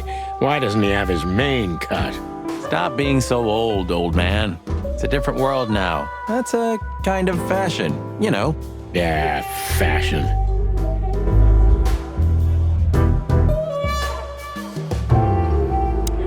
Hello again, Bojack. Please don't call me that, sir. You're right. I'm sorry. What's your name again? Oh, if you really must know, I'm Lance, sir. Okay, Lance. Listen, it's very important. Oh, please, sir. Don't get me involved in anything. I just want to get my shift over with and go home to sleep. Relax. There won't be a problem. Just answer the questions honestly. Oh, if I must, let's give it a try. Right, kid. Lance. Lance. Yeah. So, have you seen Natasha since her performance? No, don't ask me anything about Miss Kitsenko and Mr. Wessler. It could cost me my job or even more. Hey, it's a matter of national security. It could be. Yeah, see, it could be. So, if you help, you won't only be helping us, but the crown and the whole city of Clawville. Oh, okay, all right, just stop that chicken shit, will ya? I saw Natasha, yeah. She came down, spoke with someone, then stormed out the front door. And then what happened? She came right back in 2 or 3 minutes later, soaked to the bone. She was in a hurry. She went up to her suite, then came back down and left. And you haven't seen her since? I genuinely haven't seen her ever since, sir. Thanks, Lance. You've been a great help. I'm happy to hear that. So Natasha had left? Seems so, but she never arrived at the weekend house. Then? Then we'll stay with the original plan. We'll gather our thoughts at the office and go over everything we know. Okay, Boss Bird, lead the way.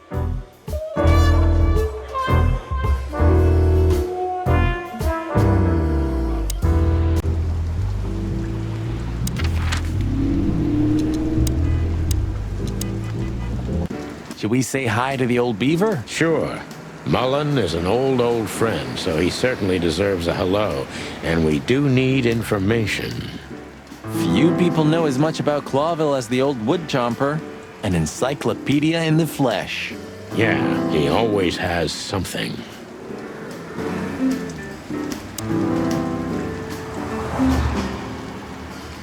Mullen's car. Ancient, but kind of beautiful. Like the old beaver himself. The taxi company for the upper class only.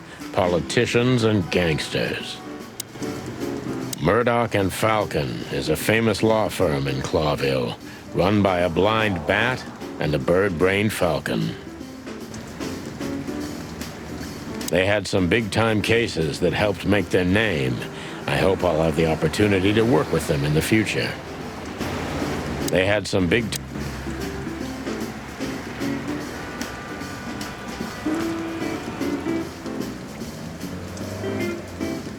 Some things are indestructible, right? Yeah. Mullen's kiosk's been here since I was a little chick. My old man used to drive here from the other side of town for his daily papers. Yeah, many still do. He certainly is something. Mullen's a wizard from a forgotten age. Yeah, kind of. I had a chance to travel in one of these once. I was being taken to my own execution, but that's another story.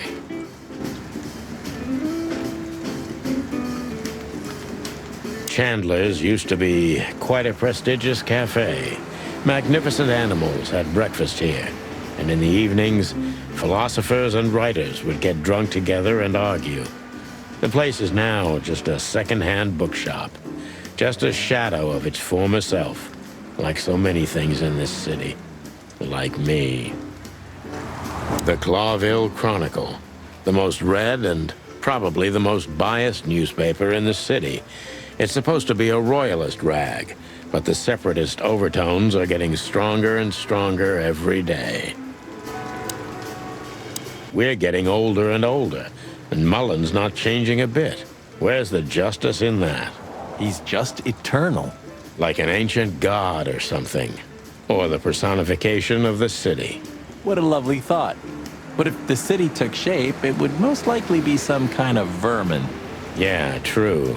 But that wasn't very politically correct, coming from you, pal. Hey, you know I didn't mean it like that. Yeah, I know, Marty. You're too good for this world. Aw, thanks, boss. It wasn't a compliment, Marty. Hey, Hercule. What's up, old friend? Hello, me lads. It's good to see you. What are you doing around here where you never see a cat go by? We're working, Uncle Mullen, just like you. But I'm afraid we're also walking a little bit outside the law. But it's New Year's Eve. Couldn't it wait a bit? Whatever the case is, it can't be that serious. I'm afraid it is. Maybe you can help us with a few things. After all, you know everyone in the city. What a compliment. But of course I'll help if I can. I know you ever since you appeared in the city. Young, fresh, full of ambition. And little Marty had been just a chick when he was already coming here every day with his daddy, eh? You're like me sons, so you are. Aw, thanks, Uncle Mullen. Eben's a ruthless gangster, that's for sure. But he's not bloodthirsty or stupid. You're not in danger until you're in his way. And that's not so easy to manage as the whole city's in his hands. How come they never tried to approach you, Uncle? What? Of course they've tried. They wanted to buy the whole area and build some huge parking garage on it. Mongrel Mick, Ibben's #1 thug, came here and threatened me more than once. If I hadn't dug me heels in, the others would have sold up. The lawyers behind me, even Biff, the owner of Chandler's. But I told them, over my cold dead carcass. Oh, looks like it worked. I'm too much for them, lads. Or I'm just too famous around here to get rid of. We could say Ibben's almost almighty, but he avoids scandal like rats avoid fire. That's a good one. Oh, I'm a poor nobody, my lads, but my name still carries meaning. This place has always belonged to my family. If my dead body had been found here or in the Times, it would have caused a scandal, even without any evidence. So, he usually listens to reason. When I talked to him tonight, he seemed confused, dissolute, and impetuous to me. That's uncharacteristic. Are you sure it was him? Are you joking? Ibn Wessler's not usually confused with anyone else. Of course I'm joking. Beaver humor, you know? Nobody gets it. Not even the beavers. Good one again. Hey, Martin, my lad, what's up? How's that beautiful wife of yours? Laura's perfectly fine, thank you. It's crazy you could grab an amazing woman like her, son. Are you blackmailing her with something? I missed your famous beaver humor. I'm just messing with you, son. Anyway, you look good. You're in good shape. You look more like a turkey than a rooster, if you ask me. Thanks. This is priceless. Thanks, Hercule. We'll be back again soon. Yeah, sure will. Nice girl. She used to come here for a while, but I think she moved downtown. Yeah, she's the poster girl for workaholism. She lives in an apartment across from the PD, but sleeps at the station, if she sleeps at all. Some animals just race and race through the years of their life until someone stops them and makes them wind down. Is there someone like that waiting for everyone? Indeed there is, somewhere. Usually not where we're looking for them. Yeah, right. How's Desiree? What about her? She's still beautiful, and she's still my wife, and I still don't get why she hasn't left me already. Because she's too much like you stubborn old dam builder. You see, you're right about that, sonny boy. And, the cubs? Cubs? More like jumbo cubs. Johnson's a hotshot lawyer in Galadia, and Timmy also left Clawville to try his luck in Grassmore. But who could blame them? Good move. Ah, yeah, but they visit me often, though. They're good kids. I know, pal. They're from a good litter. If you say so, sonny. You know anything about a woman named Natasha Katsenko? Sonny boy, what have you gotten yourself into again? That lass is Ibn Wessler's protege, to put it politely. She's the crown jewel of the city. A shining new star. If you dare talk to a gal such as her, you can expect some serious lead poisoning, me boy. Well, I suppose I should have come to you first for advice. Doesn't matter now. We're in it, Uncle. Up to our combs. If you'll accept the advice of an old shaggy beaver, get to the end of it as quickly as you can, and try to make it out with all your feathers. Yeah, that's the plan. But do you know anything about her? Anything, interesting? As I've heard, Natasha is quite a mysterious lass. She came from the Stavonian Tsardom and fled to Clawville. But from what? No one knows. Some years of her life are shrouded in mystery, and that rarely means good. You're right about that. So, that's your advice? Be careful? At least, sonny boy. And one more thing. What's that? Never fall in love with a woman like her. Thanks, Hercule. I wasn't planning to. Nobody plans to, sonny. Just take care of each other, okay? And always carry a good gun in your pocket. Oh, I always have one in every pocket, old-timer. I know, Martin. I know. What's up, old man? Is everything all right? Me bones are creaking. Me eyesight's getting more and more blurry. And sometimes I hear sounds that aren't even there. I think I'm getting old. Or maybe I've gone crazy already. But the old ticker's still ticking. So, here I am. It's good to still have an old familiar spot in the city. Nothing lasts forever, boys. So, what is this dirt you've ended up in again, eh? Just a simple case, strumming personal strings. That's why I couldn't refuse it. You know the tune. Well, yeah. Same old song, eh? Yeah, it's a classic. So, What is it you want to know? I'm at your service, my lads. Thanks, old pal. Let's see. So. Thanks, old...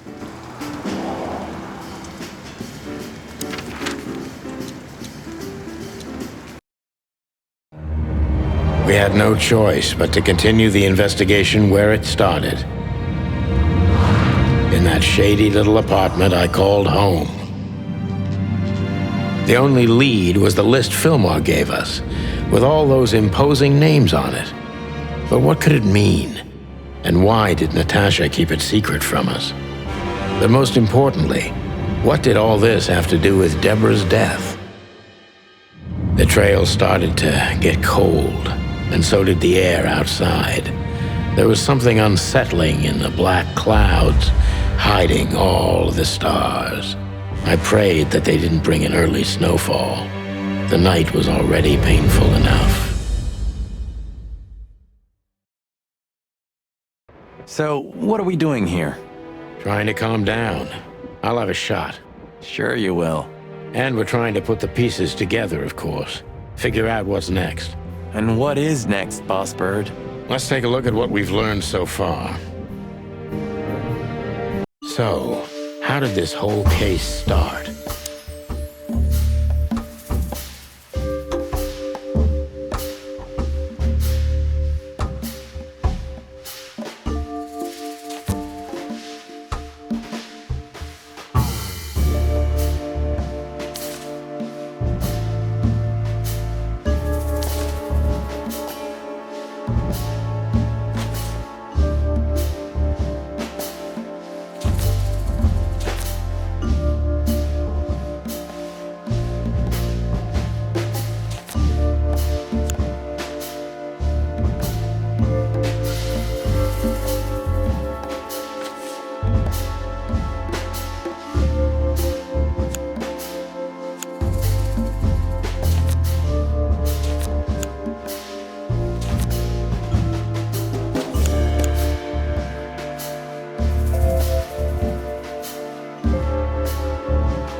Threats are meant for Natasha, no doubt about that.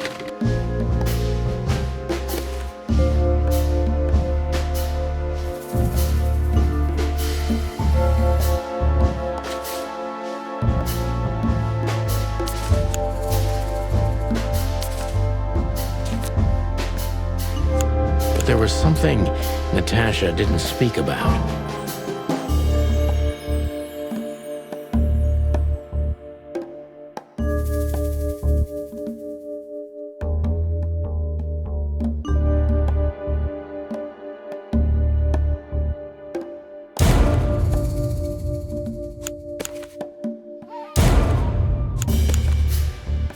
Natasha is terrified, and she's in real danger.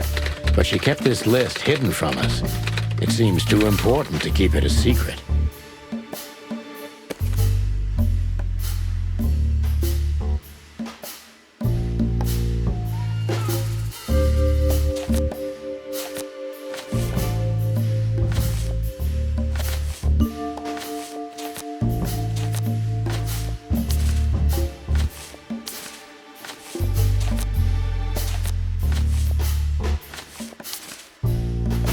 What could we do with this list?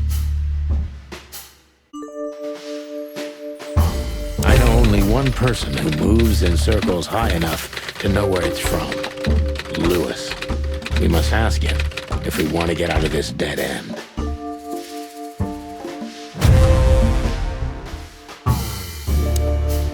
So, the card is...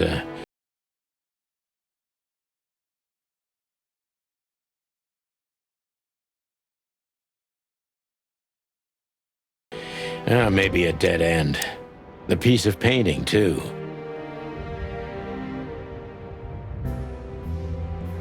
But the list Fillmore gave us... Exactly. Full of those imposing names. And I only know one person who moves in similar circles. Lamar! Yes, Marty. It's Lewis. Exactly. Of course, it's Lewis. But where do we find the Bunny Man? Well, since he owns this building, I'm hoping he's here. It's worth a call. You know his number? By heart. 555-932. I wrote it down in my notebook as well. Oh, you are a professional, Boss Bird.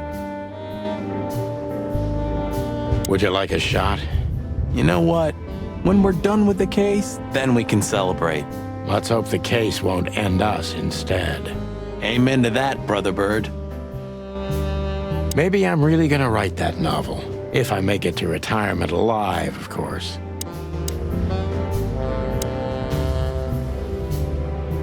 If there are books in the world worth feeling sorry for, these are them. A long time ago, when an animal was starving, they bit someone. Worst case, they killed or ate them. That's being a predator, isn't it? And that was our job. Yeah? What are you getting at? Well, it's not the case anymore. Animals are eating each other out of pleasure. It's a poison. They're losing their minds. Ah, Sonny. We just got old. That's all. It's not that simple, Marty. If you say so. Those guys were something, huh? Nowadays, I don't know what they were, or what I believed they were. Say, Boss Bird, did you read poetry now? No. Why? Because you're going nuts. Well, thanks. It's like it wasn't even us. You're not becoming sentimental, are you? No. I mean, we were suckers for sure, but looking back now, I feel at least we knew what we wanted. I still know what I want. And what do you want, Marty? A lovely wedding and a long honeymoon. Laura deserves it. And I also want Blood Boil's job. A rooster's never gonna be police chief, Marty. Not at this time. Not in this place. Thanks for putting me in my place all the time. I hope you don't call me again for another 5 years. She was the one, right? I mean, the one. So? Marty, I don't want to hear it. I don't want to hear a single word. Are we clear? Jeez, calm down, Boss Bird. You weren't an orphan, were you? That would explain a lot, you know? You've never talked about your family. No, I wasn't an orphan. My parents are dead, but most of my family still lives somewhere in Averia. Then what the hell still keeps you in Clawville? There's nothing remotely good here. Especially nothing as good as a family. I had my own family, Marty. Not anymore. And Clawville is my home, like it or not. Because that's what I deserve. Okay, I get it. I know. He's the guy who smuggled cocaine in his prosthetic leg, isn't he? One more word about Mr. Davis, Marty, and I'm gonna wring that ham-sized neck of yours. You don't have to cock-a-doodle immediately, you know. I'm just clucking with you, okay? Nothing interesting in there. But if there is, it'll remain hidden for all eternity. When this is all over, I'm gonna hire me a secretary. 121 days until retirement. Then to infinity and beyond. I think there's family stuff in there. What's left after my wife and daughter.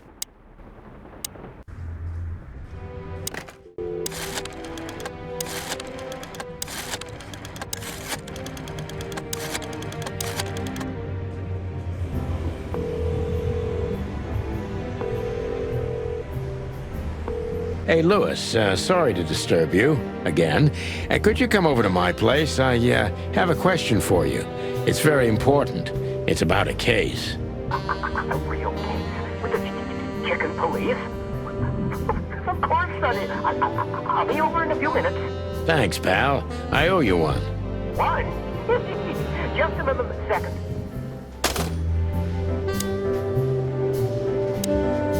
Good old Rabbit. I can always rely on him. What? Why are you staring at me? I don't know. I'm still not used to us working together again. Really? I didn't get used to it for 10 years, if that helps. Only 9, Marty. Only 9. To be honest, I'm glad I don't have to do this alone. That's not something I often hear from you, boss. Look, I'm sorry I dragged you into this, Marty. Don't be. I would have been bored to death, still be on that shooting range. And Laura, what about her? She's used to it. Every New Year's the same. You know, since that special one.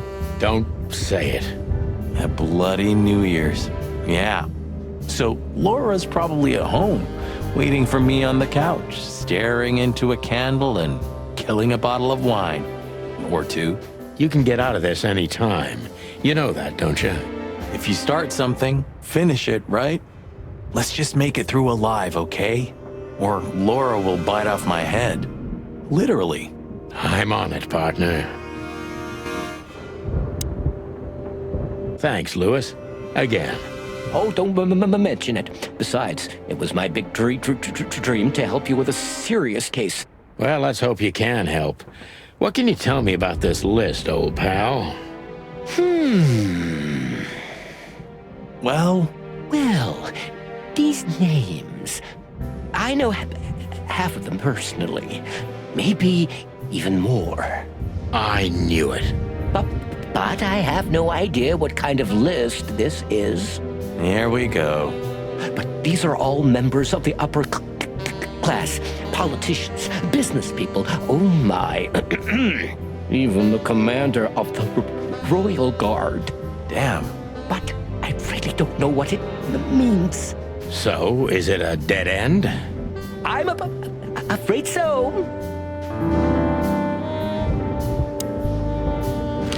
Deborah, the girl who came to me tonight.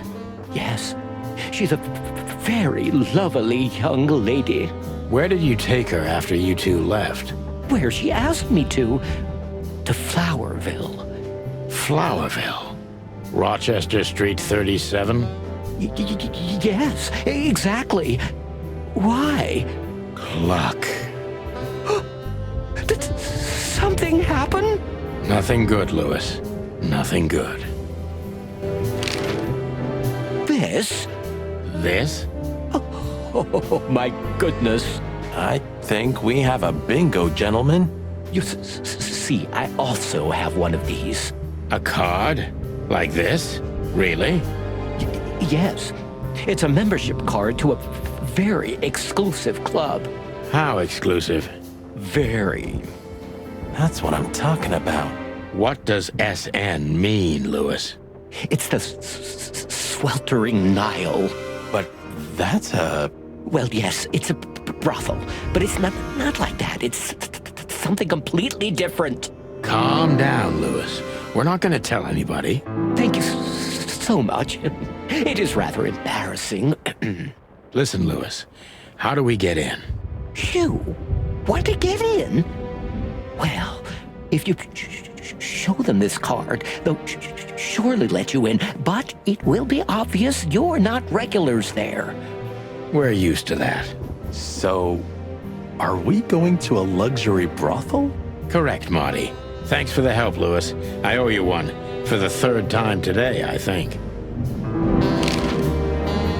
I don't know what you said to him, but after you finished, he almost immediately Van disappeared. Really? That's suspicious. Or he had business elsewhere. It's New Year's Eve. Everybody's going somewhere.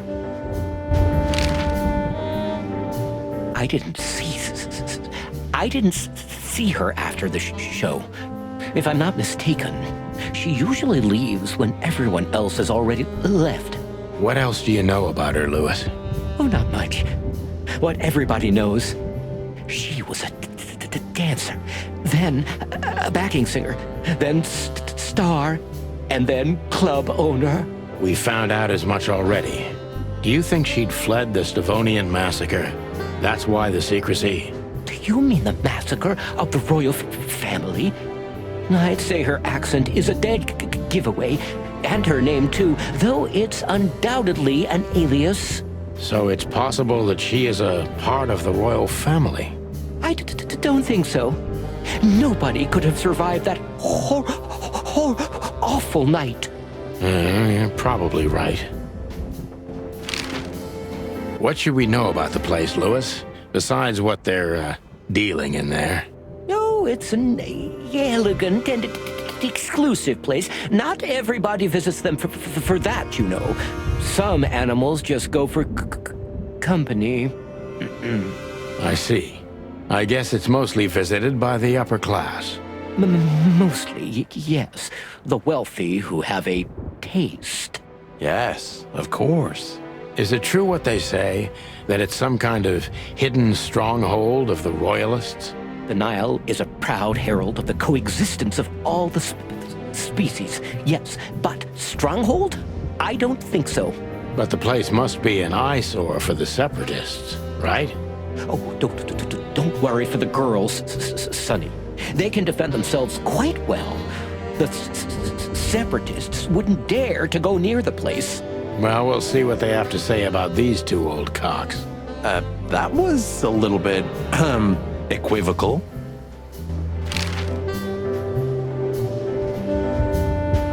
May I ask what you have gotten yourself into?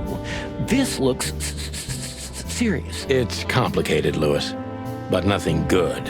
I can tell you that much. Ah, is there anything else that I can help you with? Maybe there's something.